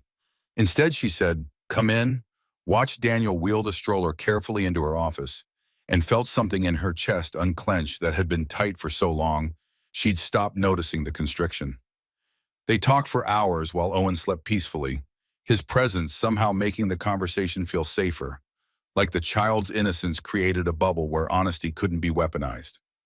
Daniel told her about Emma, not the hospital death story everyone knew, but the living person she'd been. Her laugh that came from somewhere deep in her belly. Her terrible singing voice that she deployed anyway with complete lack of self-consciousness. Her absolute certainty that everything would work out fine, right up until it didn't. Victoria found herself talking about things she'd never said aloud. Her childhood in a house where affection was measured in inheritance clauses. Her first job at Sterling and Hayes, where she'd worked twice as hard as any man to earn half the respect. Her absolute terror that everything she'd built was constructed on foundations too shallow to support genuine human connection. Daniel asked what she'd wanted to be before Sterling and Hayes consumed her life completely, before duty and expectations and her mother's impossible standards shaped her into someone she barely recognized in mirrors. A teacher. The answer came out before Victoria could stop it. Literature specifically. I wanted to help kids find themselves in stories, discover that books could show them worlds beyond whatever circumstances they were born into. Why didn't you? No judgment in the question, just genuine curiosity about roads not taken. My mother needed me, the company needed me, and I was good at business, really good. So I convinced myself it was enough, that success could substitute for meaning, that power could replace connection, that being needed professionally was the same as being wanted personally. Was it enough? No. The word hung between them, honest and raw, stripping away pretenses Victoria had maintained so carefully for so many years. Daniel didn't offer platitudes or easy solutions.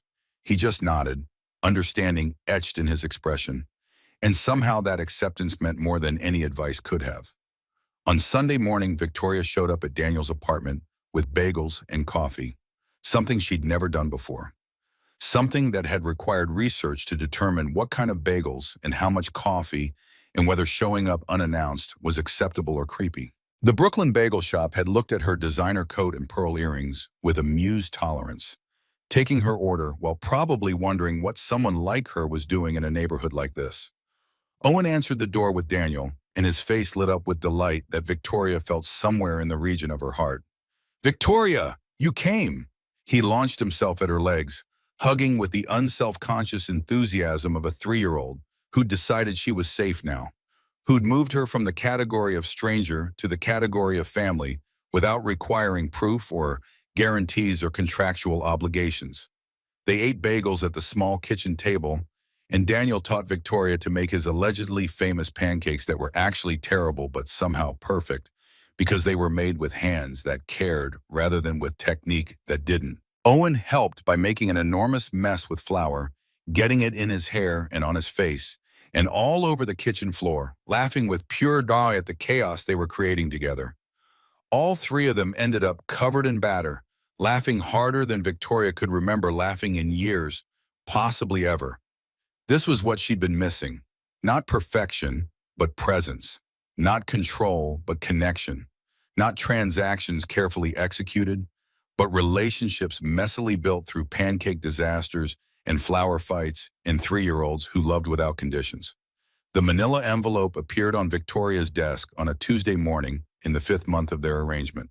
No return address, no note, just comprehensive documentation of every lie she'd told and every manipulation she'd executed in service of passing her mother's test.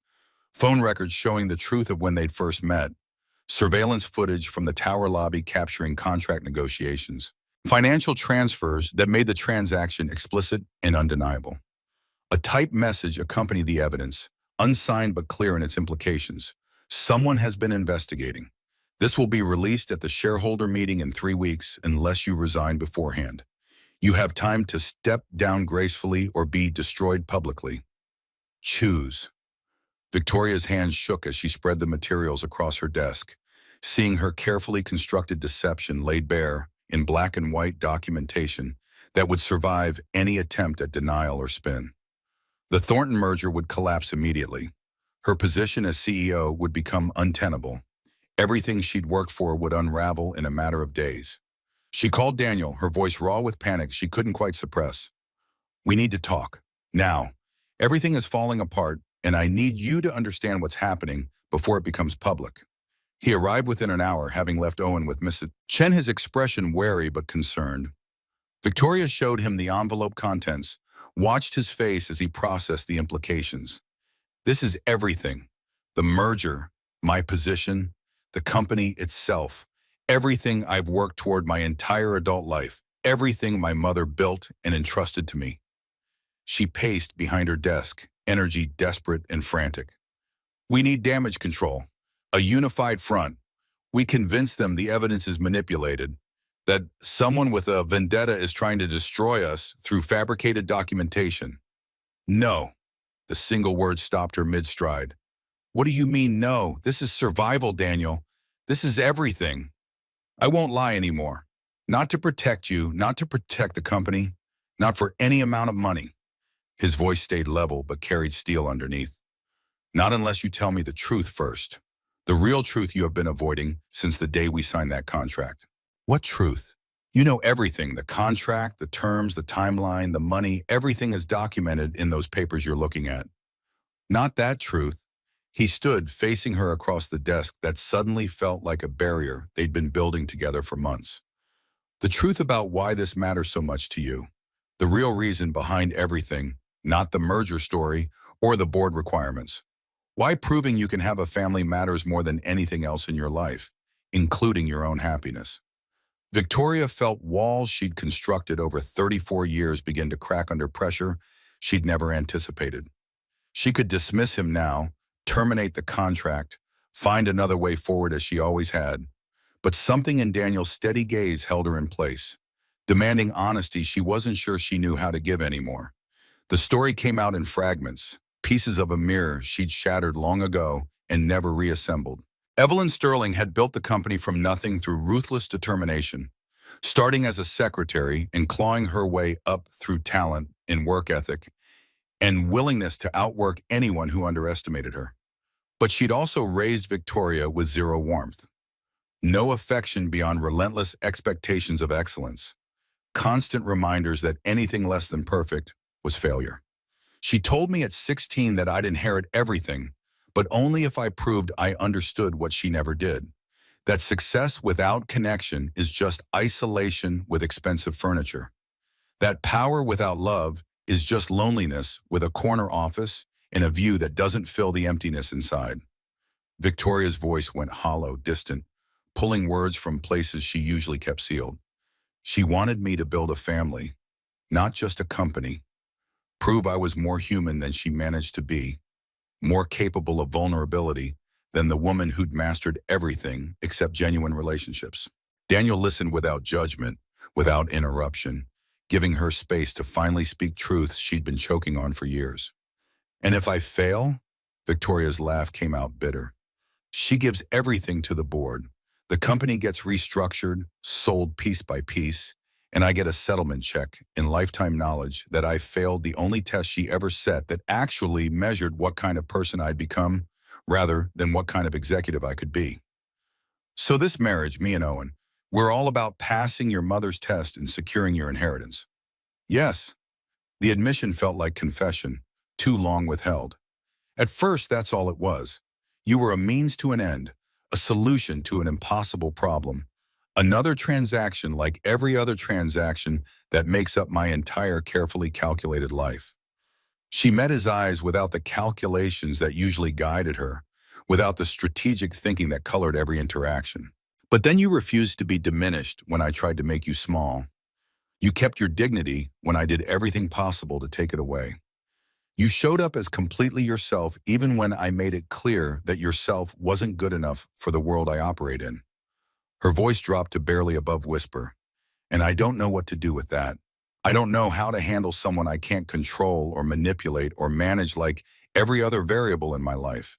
I don't know what to do with the fact that I've fallen in love with you, actually in love, when that was never part of the plan and completely ruins everything I was trying to accomplish.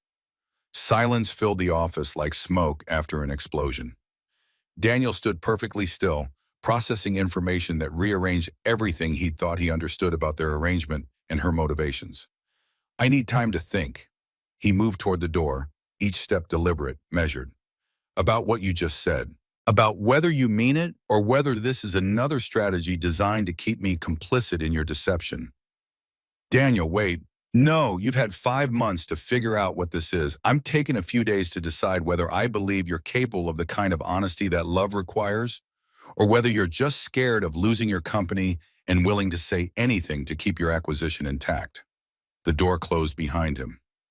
Victoria stood alone in her office, having spoken truth for the first time in longer than she could remember, with no idea whether that truth had saved anything or simply destroyed the last thing that mattered.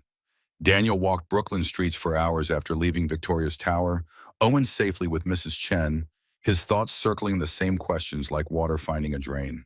Did Victoria mean what she'd said? Was her confession genuine emotion or calculated strategy deployed when other options had failed? Could someone who'd spent their entire life treating relationships as transactions suddenly transform into someone capable of real love? Emma's voice came to him from memory, something she'd said when they were dating and he'd expressed doubts about commitment. Love isn't about certainty. It's about choosing someone despite uncertainty, deciding their worth exceeds the risk of being hurt. But Emma had never lied to him. She'd never contracted for his presence, never treated him as a problem requiring a $5 million solution. Victoria had done all of that and more, had shown him exactly who she was in those early weeks of casual cruelty. Yet he'd also seen her face when Owen cried, seen her reaction to his background report revealing everything she'd assumed wrong, seen her showing up with bagels and making terrible pancakes and laughing with flour in her expensive hair. Those moments couldn't be faked, couldn't be strategized, couldn't be anything except genuine human connection breaking through carefully maintained walls. The question wasn't whether Victoria could love. The question was whether Daniel could trust that love enough to risk his son's stability. Owen's carefully constructed sense of family on a woman who'd proven she was willing to lie for personal gain. He found himself on a bench in Prospect Park, watching families play in the fading afternoon light. Fathers pushed children on swings. Mothers spread picnic blankets. Couples walked hand in hand, building lives together through accumulated small moments rather than dramatic gestures. Could he have that with Victoria? Could she learn to value those small moments more than board meetings and merger negotiations? Could she put Owen's well-being ahead of company concerns when the two inevitably confided?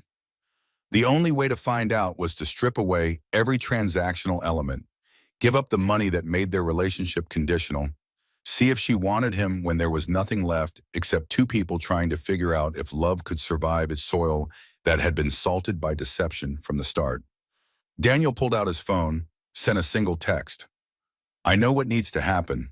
Tomorrow, shareholder meeting. Be ready. Then he went home to his son, the only certainty in a life that had just become infinitely more complicated, impossibly, more full of hope than he'd felt since Emma died, and took all his expectations of future happiness with her. The annual shareholder meeting convened in Sterling and Hayes' grand ballroom, a space designed to intimidate with soaring ceilings that rose 3 stories high, crystal chandeliers imported from Vienna, casting light that cost more per hour than most families spent on groceries in a month. 300 investors, board members, and executives filled rows of chairs upholstered in fabric woven specifically for this room, their combined net worth exceeding the GDP of small nations. Victoria stood backstage, arranging notes for the most critical presentation of her career. Every word had been crafted and refined through 17 drafts, every statistic verified by 3 separate teams, every projection stress-tested against worst-case scenarios that would make pessimists look optimistic. This speech would either cement her position or destroy everything she'd built, and the margin between those outcomes felt thinner than the paper she held. Daniel sat in the front row with Owen on his lap, the boy's small hands clutching a coloring book that Mrs. Chen had provided for the long event ahead. Owen looked tiny in his button-down shirt, his dress shoes that pinched his feet, his hair combed neatly instead of sticking up in the cowlicks Daniel usually let be, because fighting that battle seemed pointless. The boy's lips showed faint blue today, the subtle warning sign that his heart was working harder than it should, that time was running out faster than any of them wanted to acknowledge. Evelyn Sterling occupied a seat in the back row, positioned where she could observe without being observed, watching her daughter prepare to perform or fail in ways that would define everything that came after. Her expression revealed nothing. Decades of poker faces deployed in boardrooms teaching her to hide reactions that might give opponents leverage. Richard Blackwood sat 3 rows from the front, manila envelope resting on his lap like a loaded weapon waiting for the perfect moment to discharge. He'd timed this carefully, calculating that maximum damage required maximum confidence before the revelation, that Victoria needed to believe she'd succeeded before he showed her exactly how thoroughly she'd failed. Victoria took the podium, gripping its edges with hands that wanted to tremble but didn't, because CEOs didn't show weakness in front of 300 people who would interpret any hesitation as incompetence. She opened her mouth to begin the performance that might save everything she'd worked for, the words she'd memorized flowing toward her lips like water finding a channel. Daniel stood up. The movement rippled through the crowd like a stone dropped in still water, heads turning to track him as he took Owen's hand and walked toward the stage. 300 pairs of eyes followed his progress, confusion spreading through the assembled executives like a virus nobody had vaccines to combat. This wasn't scripted. This wasn't planned. This was deviation from carefully orchestrated proceedings, and deviation made people who valued control deeply uncomfortable. Victoria's prepared remarks died unspoken, her carefully constructed narrative abandoned as Daniel reached the podium. Her face showed confusion warring with alarm, professional composure cracking under the strain of having no idea what came next. "What are you doing?" The words came out barely above a whisper, meant only for him, but the microphones caught in them anyway and broadcast her uncertainty to everyone present. "Saving you from yourself." Daniel's response carried the calm of someone who'd made a decision and found peace in its inevitability. "Saving both of us from the lies that have been eating us alive from the inside out."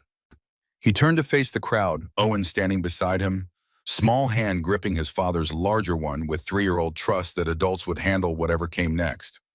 The boy looked solemn beyond his years, sensing the weight of this moment without understanding its specific contours, knowing only that something important was happening, and his daddy needed him close. "My name is Daniel Cross."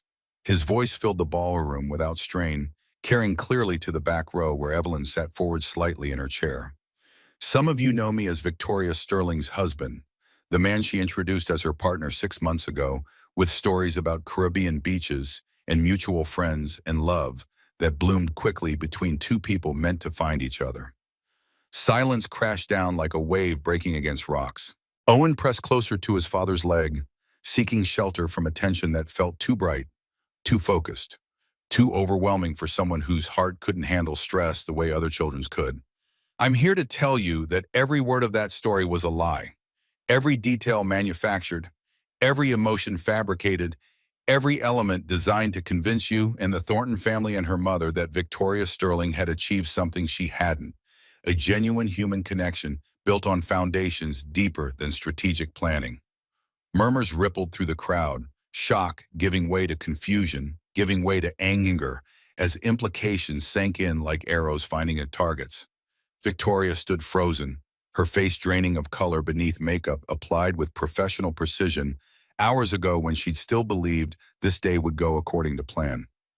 Daniel continued, his voice steady despite the storm he was unleashing.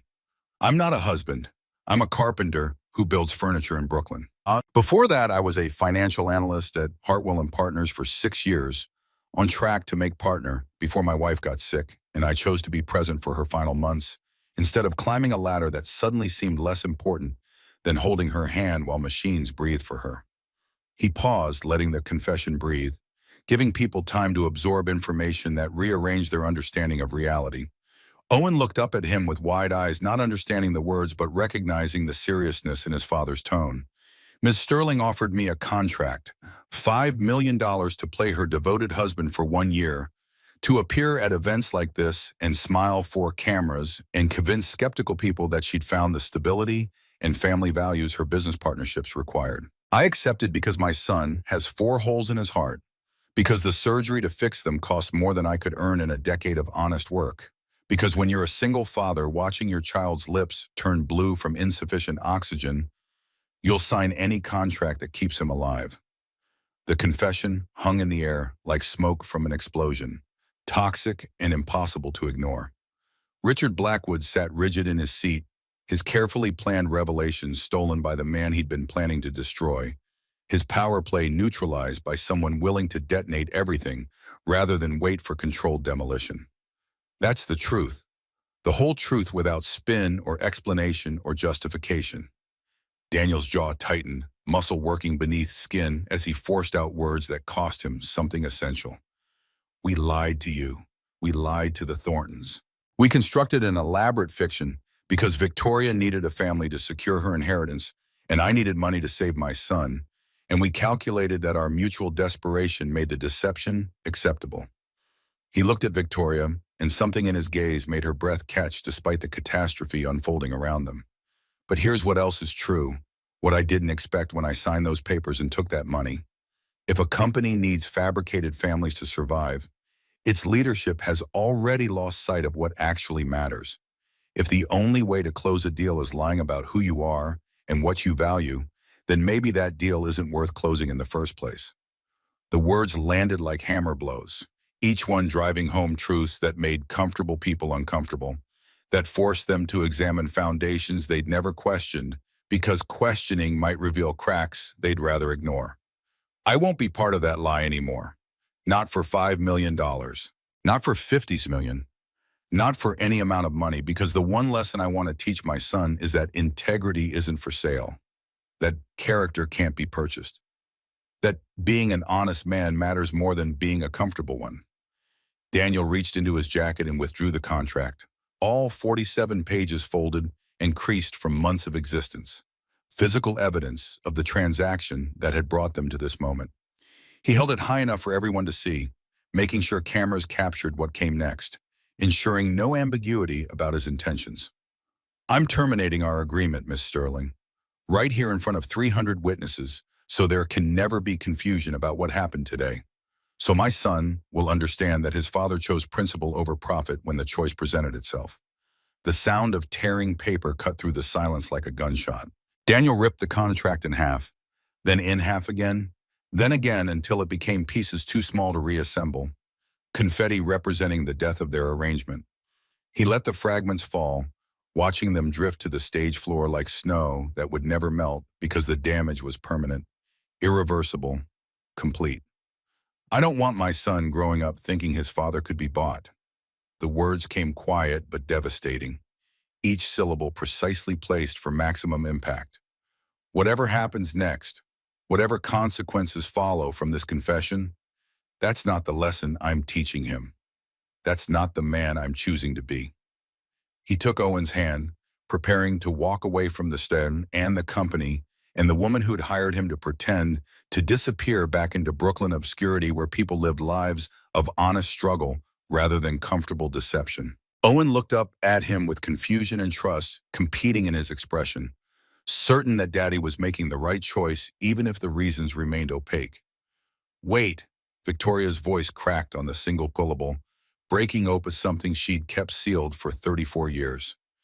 Daniel, wait, please. He stopped but didn't turn, every line of his body radiating the intention to leave, to extract himself and his son from this world that had proven toxic to everything he valued.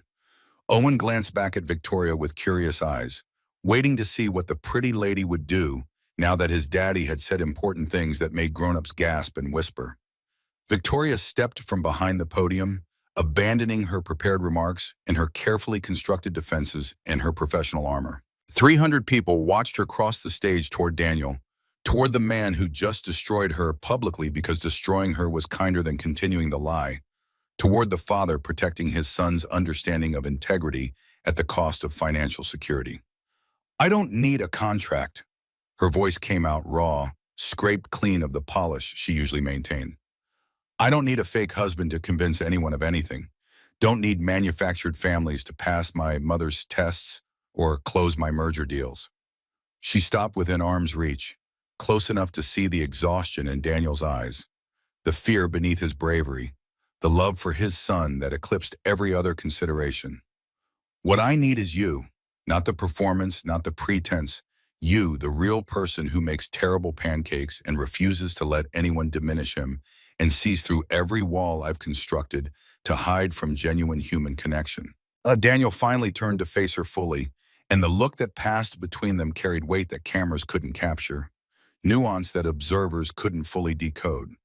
Why should I believe you mean that when everything between us has been built on lies I participated in? Because you're the first person who ever made me want to be more than what I was raised to be. Victoria's voice dropped, intimate despite the 300 people listening. The first person who made me think I could be something other than the cold, efficient machine my mother modeled, who showed me that strength can exist alongside vulnerability, and that power means nothing if you're too afraid to be genuinely known by anyone. Before anyone could respond, movement from the back of the room drew attention. Thomas Whitmore stood slowly, supporting himself with an elegant cane carved from wood that had probably cost more than Daniel's entire apartment, his presence commanding despite, or perhaps because of, his 71 years in the gravitas that came with building several fortunes through combinations of luck and skill. I'd like to say something before we proceed with any votes or motions or the parliamentary procedures that will undoubtedly follow this remarkable confession. His voice carried authority earned through decades of boardroom battles, of deals won and lost, of watching patterns repeat themselves with slight variations but essential similarities. Mr. Cross, you mentioned working at Hartwell and Partners. I believe you were involved in the Hartwell-Meridian merger approximately 4 years ago. Daniel nodded slowly, uncertain where this was heading, but recognizing that Thomas Whitmore didn't speak without purpose, didn't waste words on irrelevant tangents when outcomes hung in balance. Yes, sir, that was my last major project before my wife got sick and I took leave to be with her. That merger saved 14,000 jobs. Whitmore's statement landed with deliberate weight. Your strategy was brilliant, finding synergies others missed, creating value from assets both companies had written off, structuring the deal so both executive teams felt they'd won rather than creating the usual bloodbath where one side conquers and the other capitulates. I should know, I was on Meridian's board when you presented your proposal, and I've never forgotten the quality of that work. He paused, letting the implications settle over a crowd that was rapidly recalculating their understanding of the carpenter in the cheap suit. I'd like to hear what Mr. Cross thinks should be done about Sterling and Hayes' current situation. If he's honest enough to expose his own arrangement before 300 witnesses at enormous personal cost. Perhaps he's honest enough to offer advice worth hearing about how this company should proceed. The invitation hung in the air like a challenge disguised as opportunity. Victoria's eyes widened slightly. This wasn't in anyone's script, wasn't predictable or controllable, represented exactly the kind of chaos that terrified people who'd spent their lives managing risk through careful planning. Daniel looked at Owen, then at Victoria, then at the crowd that had pivoted from judgment to curiosity in the space of 30 seconds. He'd come here to destroy the lies. He hadn't anticipated being asked to help build something true from the wreckage. You want advice from someone who just confessed to fraud? The question came out careful, testing boundaries, uncertain whether this was trap or genuine request. I want advice from someone who valued his son's moral education more than $5 million. Whitmore's response carried the firmness of someone who'd made his decision and wouldn't be swayed by objections. Someone who understands that all the strategic planning in the world means nothing if you've lost sight of why you're building things in the first place. Daniel set Owen down gently, making sure the boy was stable on his feet, then stepped forward to address the 300 people who'd come expecting routine corporate theater and instead gotten something uncomfortably real. His financial analyst training surged back like muscle memory, patterns clicking into place, seeing the company's vulnerabilities and opportunities with clarity that had made him valuable before grief and fatherhood had redirected his priorities. He spoke for 20 minutes without notes or hesitation, laying out a comprehensive vision for Sterling and Hayes that addressed every weakness the Thornton merger had been designed to patch. Sustainable growth instead of aggressive expansion that would overextend resources and leave the company vulnerable to market fluctuations. Employee retention as competitive advantage. Investing in people who understood the business rather than churning through bodies trying to find cheaper labor. Diversified revenue streams that didn't depend on any single partnership, spreading risk across multiple sectors so one failure couldn't cascade into catastrophe. He drew on his Hartwell experience but also on his carpentry, talking about building things meant to last rather than things designed to impress analysts for a single quarter. About foundations that could support future growth rather than facades that looked impressive but crumbled under pressure. About measuring success in decades rather than fiscal years. About creating value that extended beyond shareholder returns to include the communities where employees lived and worked. By the time he finished, more than half the room was nodding, despite themselves, recognizing wisdom in the carpenter's words that their expensive consultants had failed to articulate in thousands of pages of reports and presentations. Daniel Cross understood what mattered because he'd sacrificed everything for it, because he'd chosen meaning over money and discovered the freedom that came with knowing exactly what you valued and why. Richard Blackwood stood abruptly, his chair scraping against hardwood with a sound like nails on chalkboard.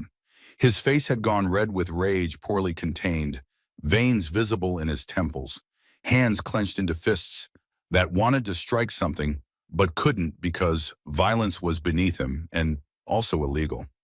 This is absurd, completely absurd. His voice shook with a fury that made spittle gather at the corners of his mouth.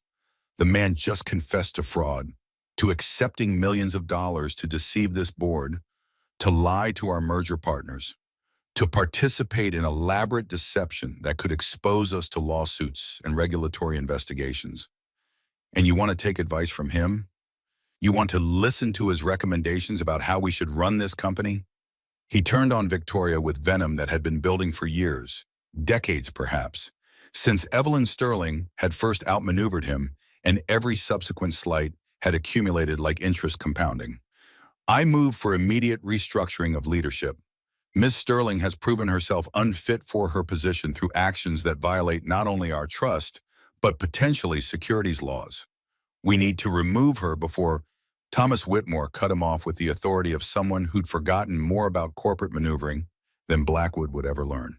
Interesting that you mention investigations, Richard, because I've been conducting one of my own over the past 2 months into who hired the private investigator gathering evidence about Ms. Sterling's marriage, into who authorized the use of company funds for surveillance that had nothing to do with legitimate business purposes. Blackwood's face shifted from red to pale so quickly it seemed medically concerning. I don't know what you're implying. I'm not implying anything. I'm stating facts supported by documentation you'll find difficult to refute. Whitmore produced his own envelope, thicker than Blackwood's, more comprehensive in its damning details. Security footage showing you meeting with the investigator, financial records tracing payments from accounts you control, emails discussing strategy for releasing this information at maximum impact to facilitate your takeover attempt. The screens around the ballroom flickered to life, displaying images that made several board members gasp audibly. Blackwood in restaurants with the PI. Blackwood transferring money through shell corporations designed to hide the transactions. Blackwood's emails laying out his plan in language that revealed not just ambition, but contempt for the woman he was trying to destroy. You weren't trying to protect this company. Whitmore's voice carried disappointment that hurt worse than anger ever could. You were trying to steal it through manufactured scandal, using company resources for personal gain, violating fiduciary duties so flagrantly that I'll be recommending the board file charges for embezzlement in corporate espionage. Blackwood opened his mouth, closed it, opened it again like a fish drowning in air. No words came, no defense that could survive contact with evidence displayed on screens for everyone to witness. Security personnel moved toward him from the doors, prepared to escort him out if he didn't leave voluntarily, ready to handle the ugliness that sometimes followed exposure. He left without speaking, his expensive shoes clicking against floor that had witnessed better exits, his back rigid with fury that had nowhere left to go except inward, where it would fester into bitterness lasting years. The door closed behind him, and collective tension in the room released like pressure from a valve that had been stuck too long. Evelyn Sterling stood from her back row seat, and every head swiveled to watch her progress toward the stage. She moved with the deliberate grace of someone who'd learned to make entrances decades ago, who understood that timing and presence mattered as much as words when making statements that would be remembered and analyzed and discussed long after the immediate moment passed. She studied Daniel first, then Owen, who'd reclaimed his coloring book and was working on a picture of a house with careful 3-year-old concentration. Finally, her gaze settled on Victoria, and her expression softened into something that might have been maternal affection if you looked quickly and didn't examine too closely. When I set my test for you, requiring you to build a family before receiving your inheritance, I expected you to fail. Evelyn's admission came without apology or embarrassment, just statement of fact delivered by someone who'd stopped caring about appearing harsh years ago. I thought you'd do exactly what you did, contract for a husband the way you'd contract for consulting services, execute the arrangement with efficiency that prioritized outcomes over authenticity, check boxes without ever opening yourself to genuine vulnerability. Victoria's throat worked, but no sound emerged, caught somewhere between defense and acceptance of criticism she'd heard in various forms her entire life. But something happened I didn't anticipate, something neither of us planned for or controlled or managed according to our usual strategic frameworks. Evelyn's gaze moved to Daniel, then back to her daughter. You fell in love, actually genuinely fell in love. The messy, terrifying, inconvenient kind that refuses to follow scripts or respect boundaries or behave according to cost-benefit analyses. She turned to Daniel, acknowledging him directly for the first time. You gave up $5 million to protect your son's understanding of what integrity means, choosing his moral education over your own financial security. That's not nothing. That's everything, really, when you strip away all the noise and focus on what actually builds character worth having. Then back to Victoria, and something in Evelyn's expression cracked just slightly, revealing the mother beneath the CEO mask. And you just stood in front of 300 people and chose love over power, chose vulnerability over control, chose being honestly imperfect over maintaining the facade of having everything perfectly managed. The next words came softer, weighted with decades of regret about choices made and opportunities missed, and the person she'd failed to become while succeeding at everything else. That's what I was testing for, Victoria. Not your ability to fake a family, but your willingness to become someone capable of having a real one. Not your skill at checking boxes, but your courage to be genuinely known by another person despite all the risks that entails. Evelyn straightened, formal authority reasserting itself over momentary maternal warmth. The company is yours. Not because you executed a successful deception, but because you built something genuine from dishonest foundations. Because you proved capable of transformation I never managed in my own life. She walked off the stage without waiting for response, leaving Victoria and Daniel standing in the wreckage and possibility of everything they just destroyed and might be able to build from the pieces scattered around them. 2 weeks later, Daniel sat in the surgical waiting area at Children's Hospital of New York, watching numbers tick by on a clock that seemed to move both too fast and too slowly simultaneously. Owen's surgery had been scheduled for 8 hours, a complex procedure involving opening his chest, stopping his heart, putting him on bypass while surgeons repaired 4 separate defects that had been slowly killing him since birth. Victoria occupied the chair beside him, their hands intertwined in a grip that had started unconscious and become necessary. Neither of them certain when the other would let go or whether letting go was even possible anymore. She cleared her entire schedule for the day, something the old Victoria never would have done, something that would have been unthinkable 6 months ago when Owen was just a 3-year-old complication in her strategic planning. The pre-surgery moments haunted them both. Owen in his tiny hospital gown, clutching the stuffed elephant Daniel had carved from wood years ago, trying to be brave for the adults whose fear he could feel despite their attempts to hide it.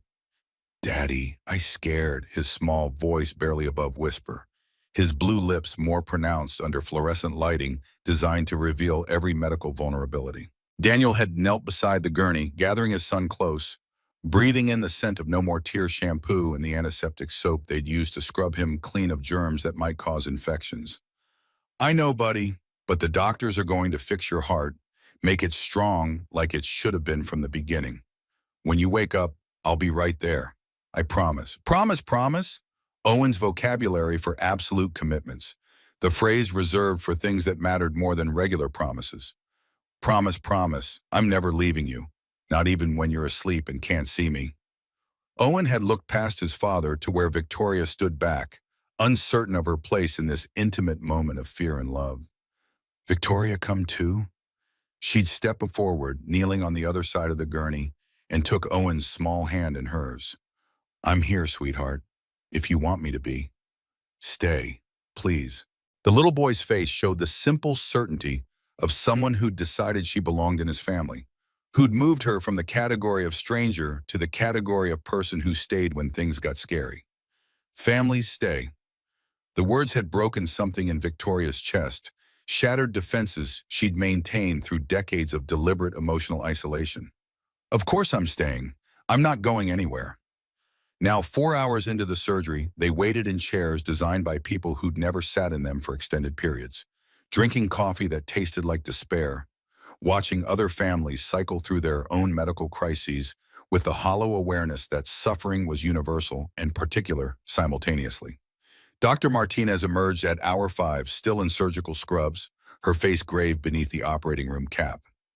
There were complications, more damage than the scans showed, scar tissue from years of insufficient oxygen, heart muscle that had compensated so long it had changed structure in ways we didn't anticipate.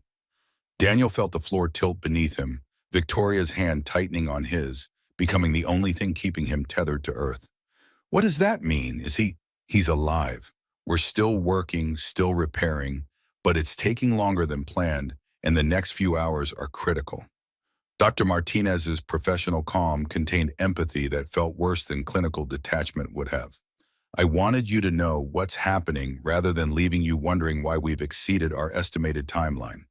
She disappeared back through doors that swung shut with mechanical precision, leaving them alone again with fear that had grown teeth and claws, that was actively chewing through whatever hope they'd been clinging to. Daniel made a sound that wasn't quite a sob, wasn't quite a prayer, just raw expression of terror that had been building for 3 years and was finally getting released because he couldn't contain it anymore.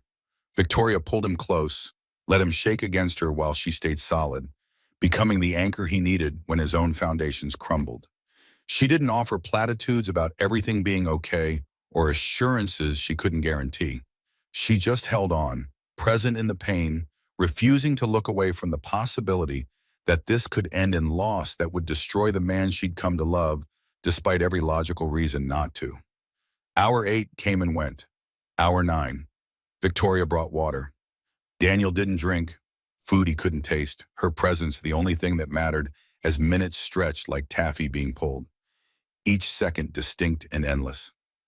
At hour 11, Dr. Martinez returned, and her expression made Daniel's heart stop before she spoke.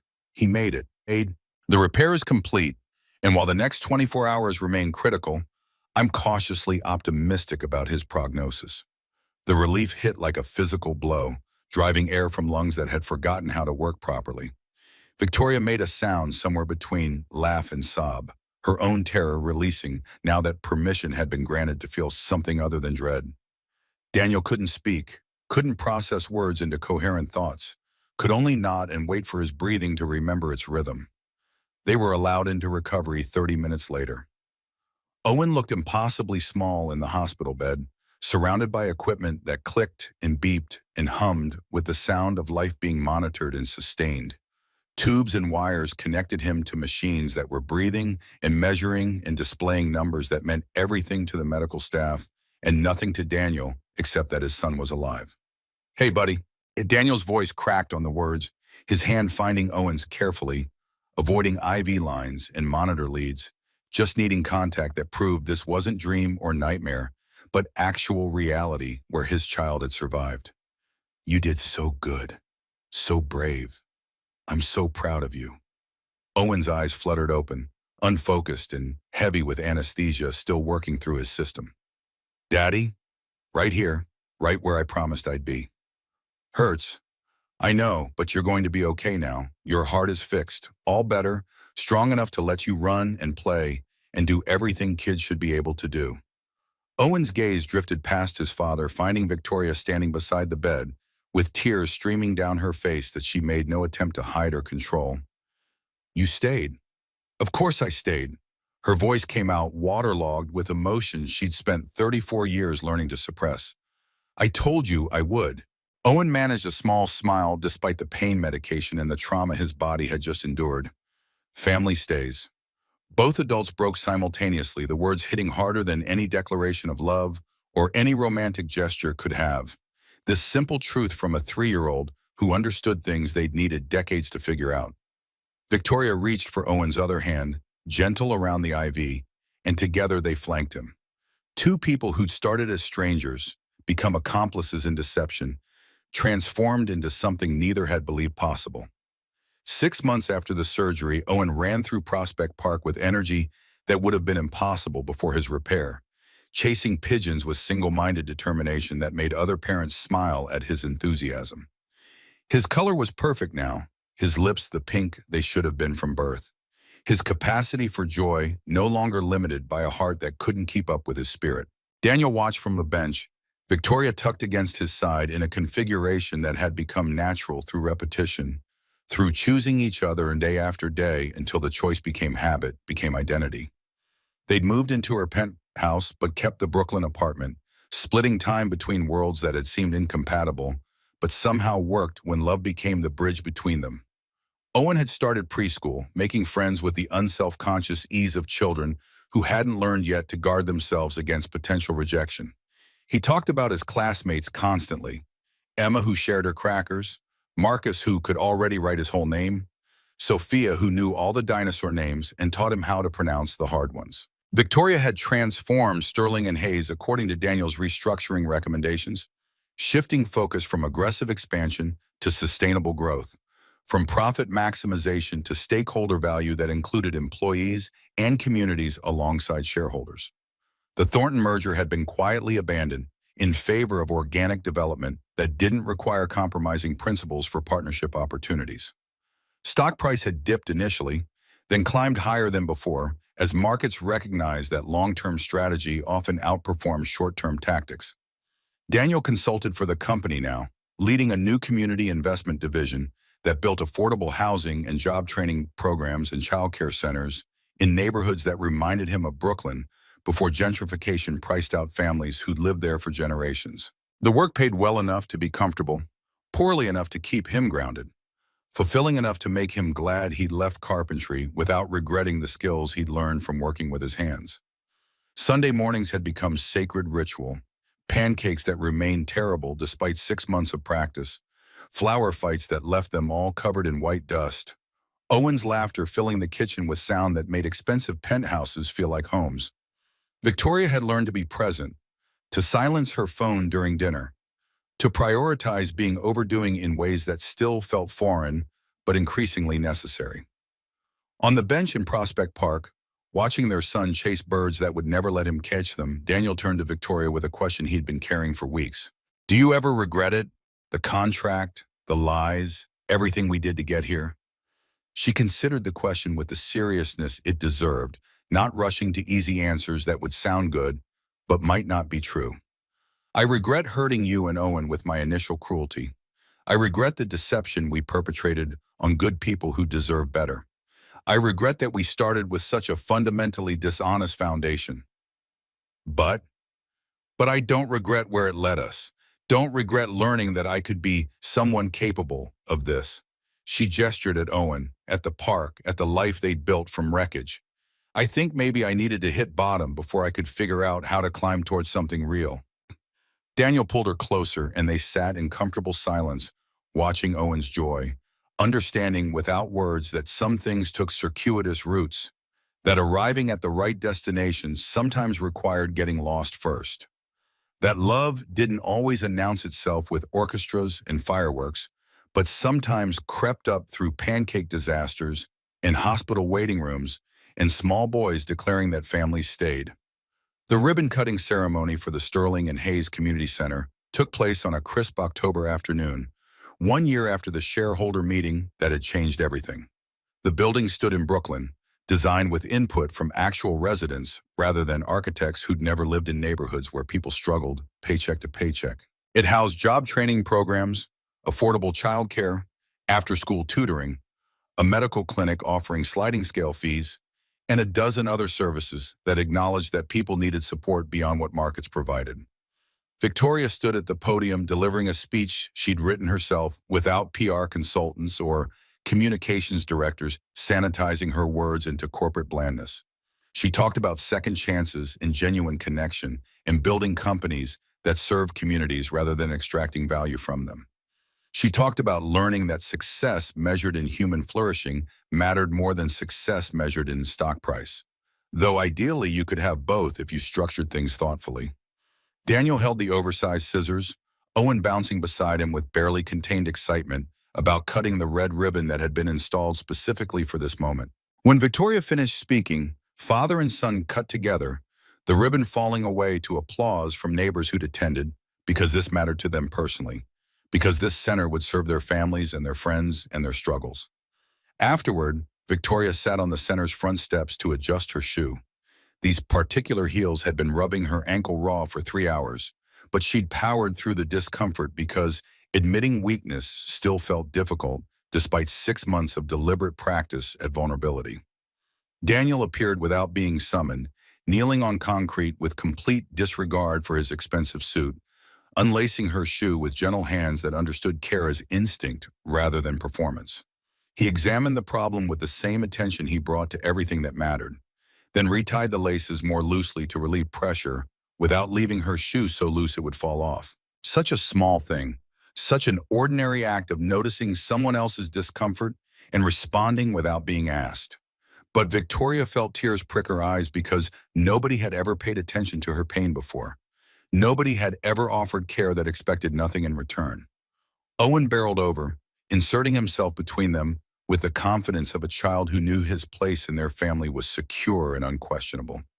He grabbed one of Daniel's hands and one of Victoria's, swinging between them like a bridge connecting what had once seemed like separate worlds existing on incompatible frequencies. Now it's real, right? His voice carried the seriousness that came when 3-year-olds ask questions they've been thinking about for a while. Now we're actually a real family, not just pretending for the cameras or the business people. Daniel and Victoria exchanged looks over his head, communicating in the shorthand that developed when the two people learned each other deeply enough that words became optional. They had everything they'd never known they needed: dinners around tables, pancakes on Sunday mornings, flower fights that left kitchens destroyed, School pickups, where Owen told them about his day in enthusiastic run-on sentences that violated every grammar rule. Bedtime stories read in voices that changed for each character. Small hands that grabbed theirs when crossing streets.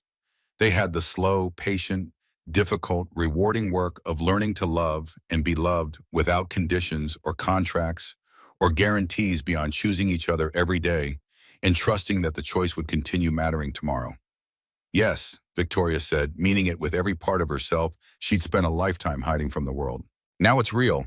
Owen squeezed both their hands, satisfied with the answer in the way children were when adults told them important truths without hedging or qualifying or leaving escape roads for later revision.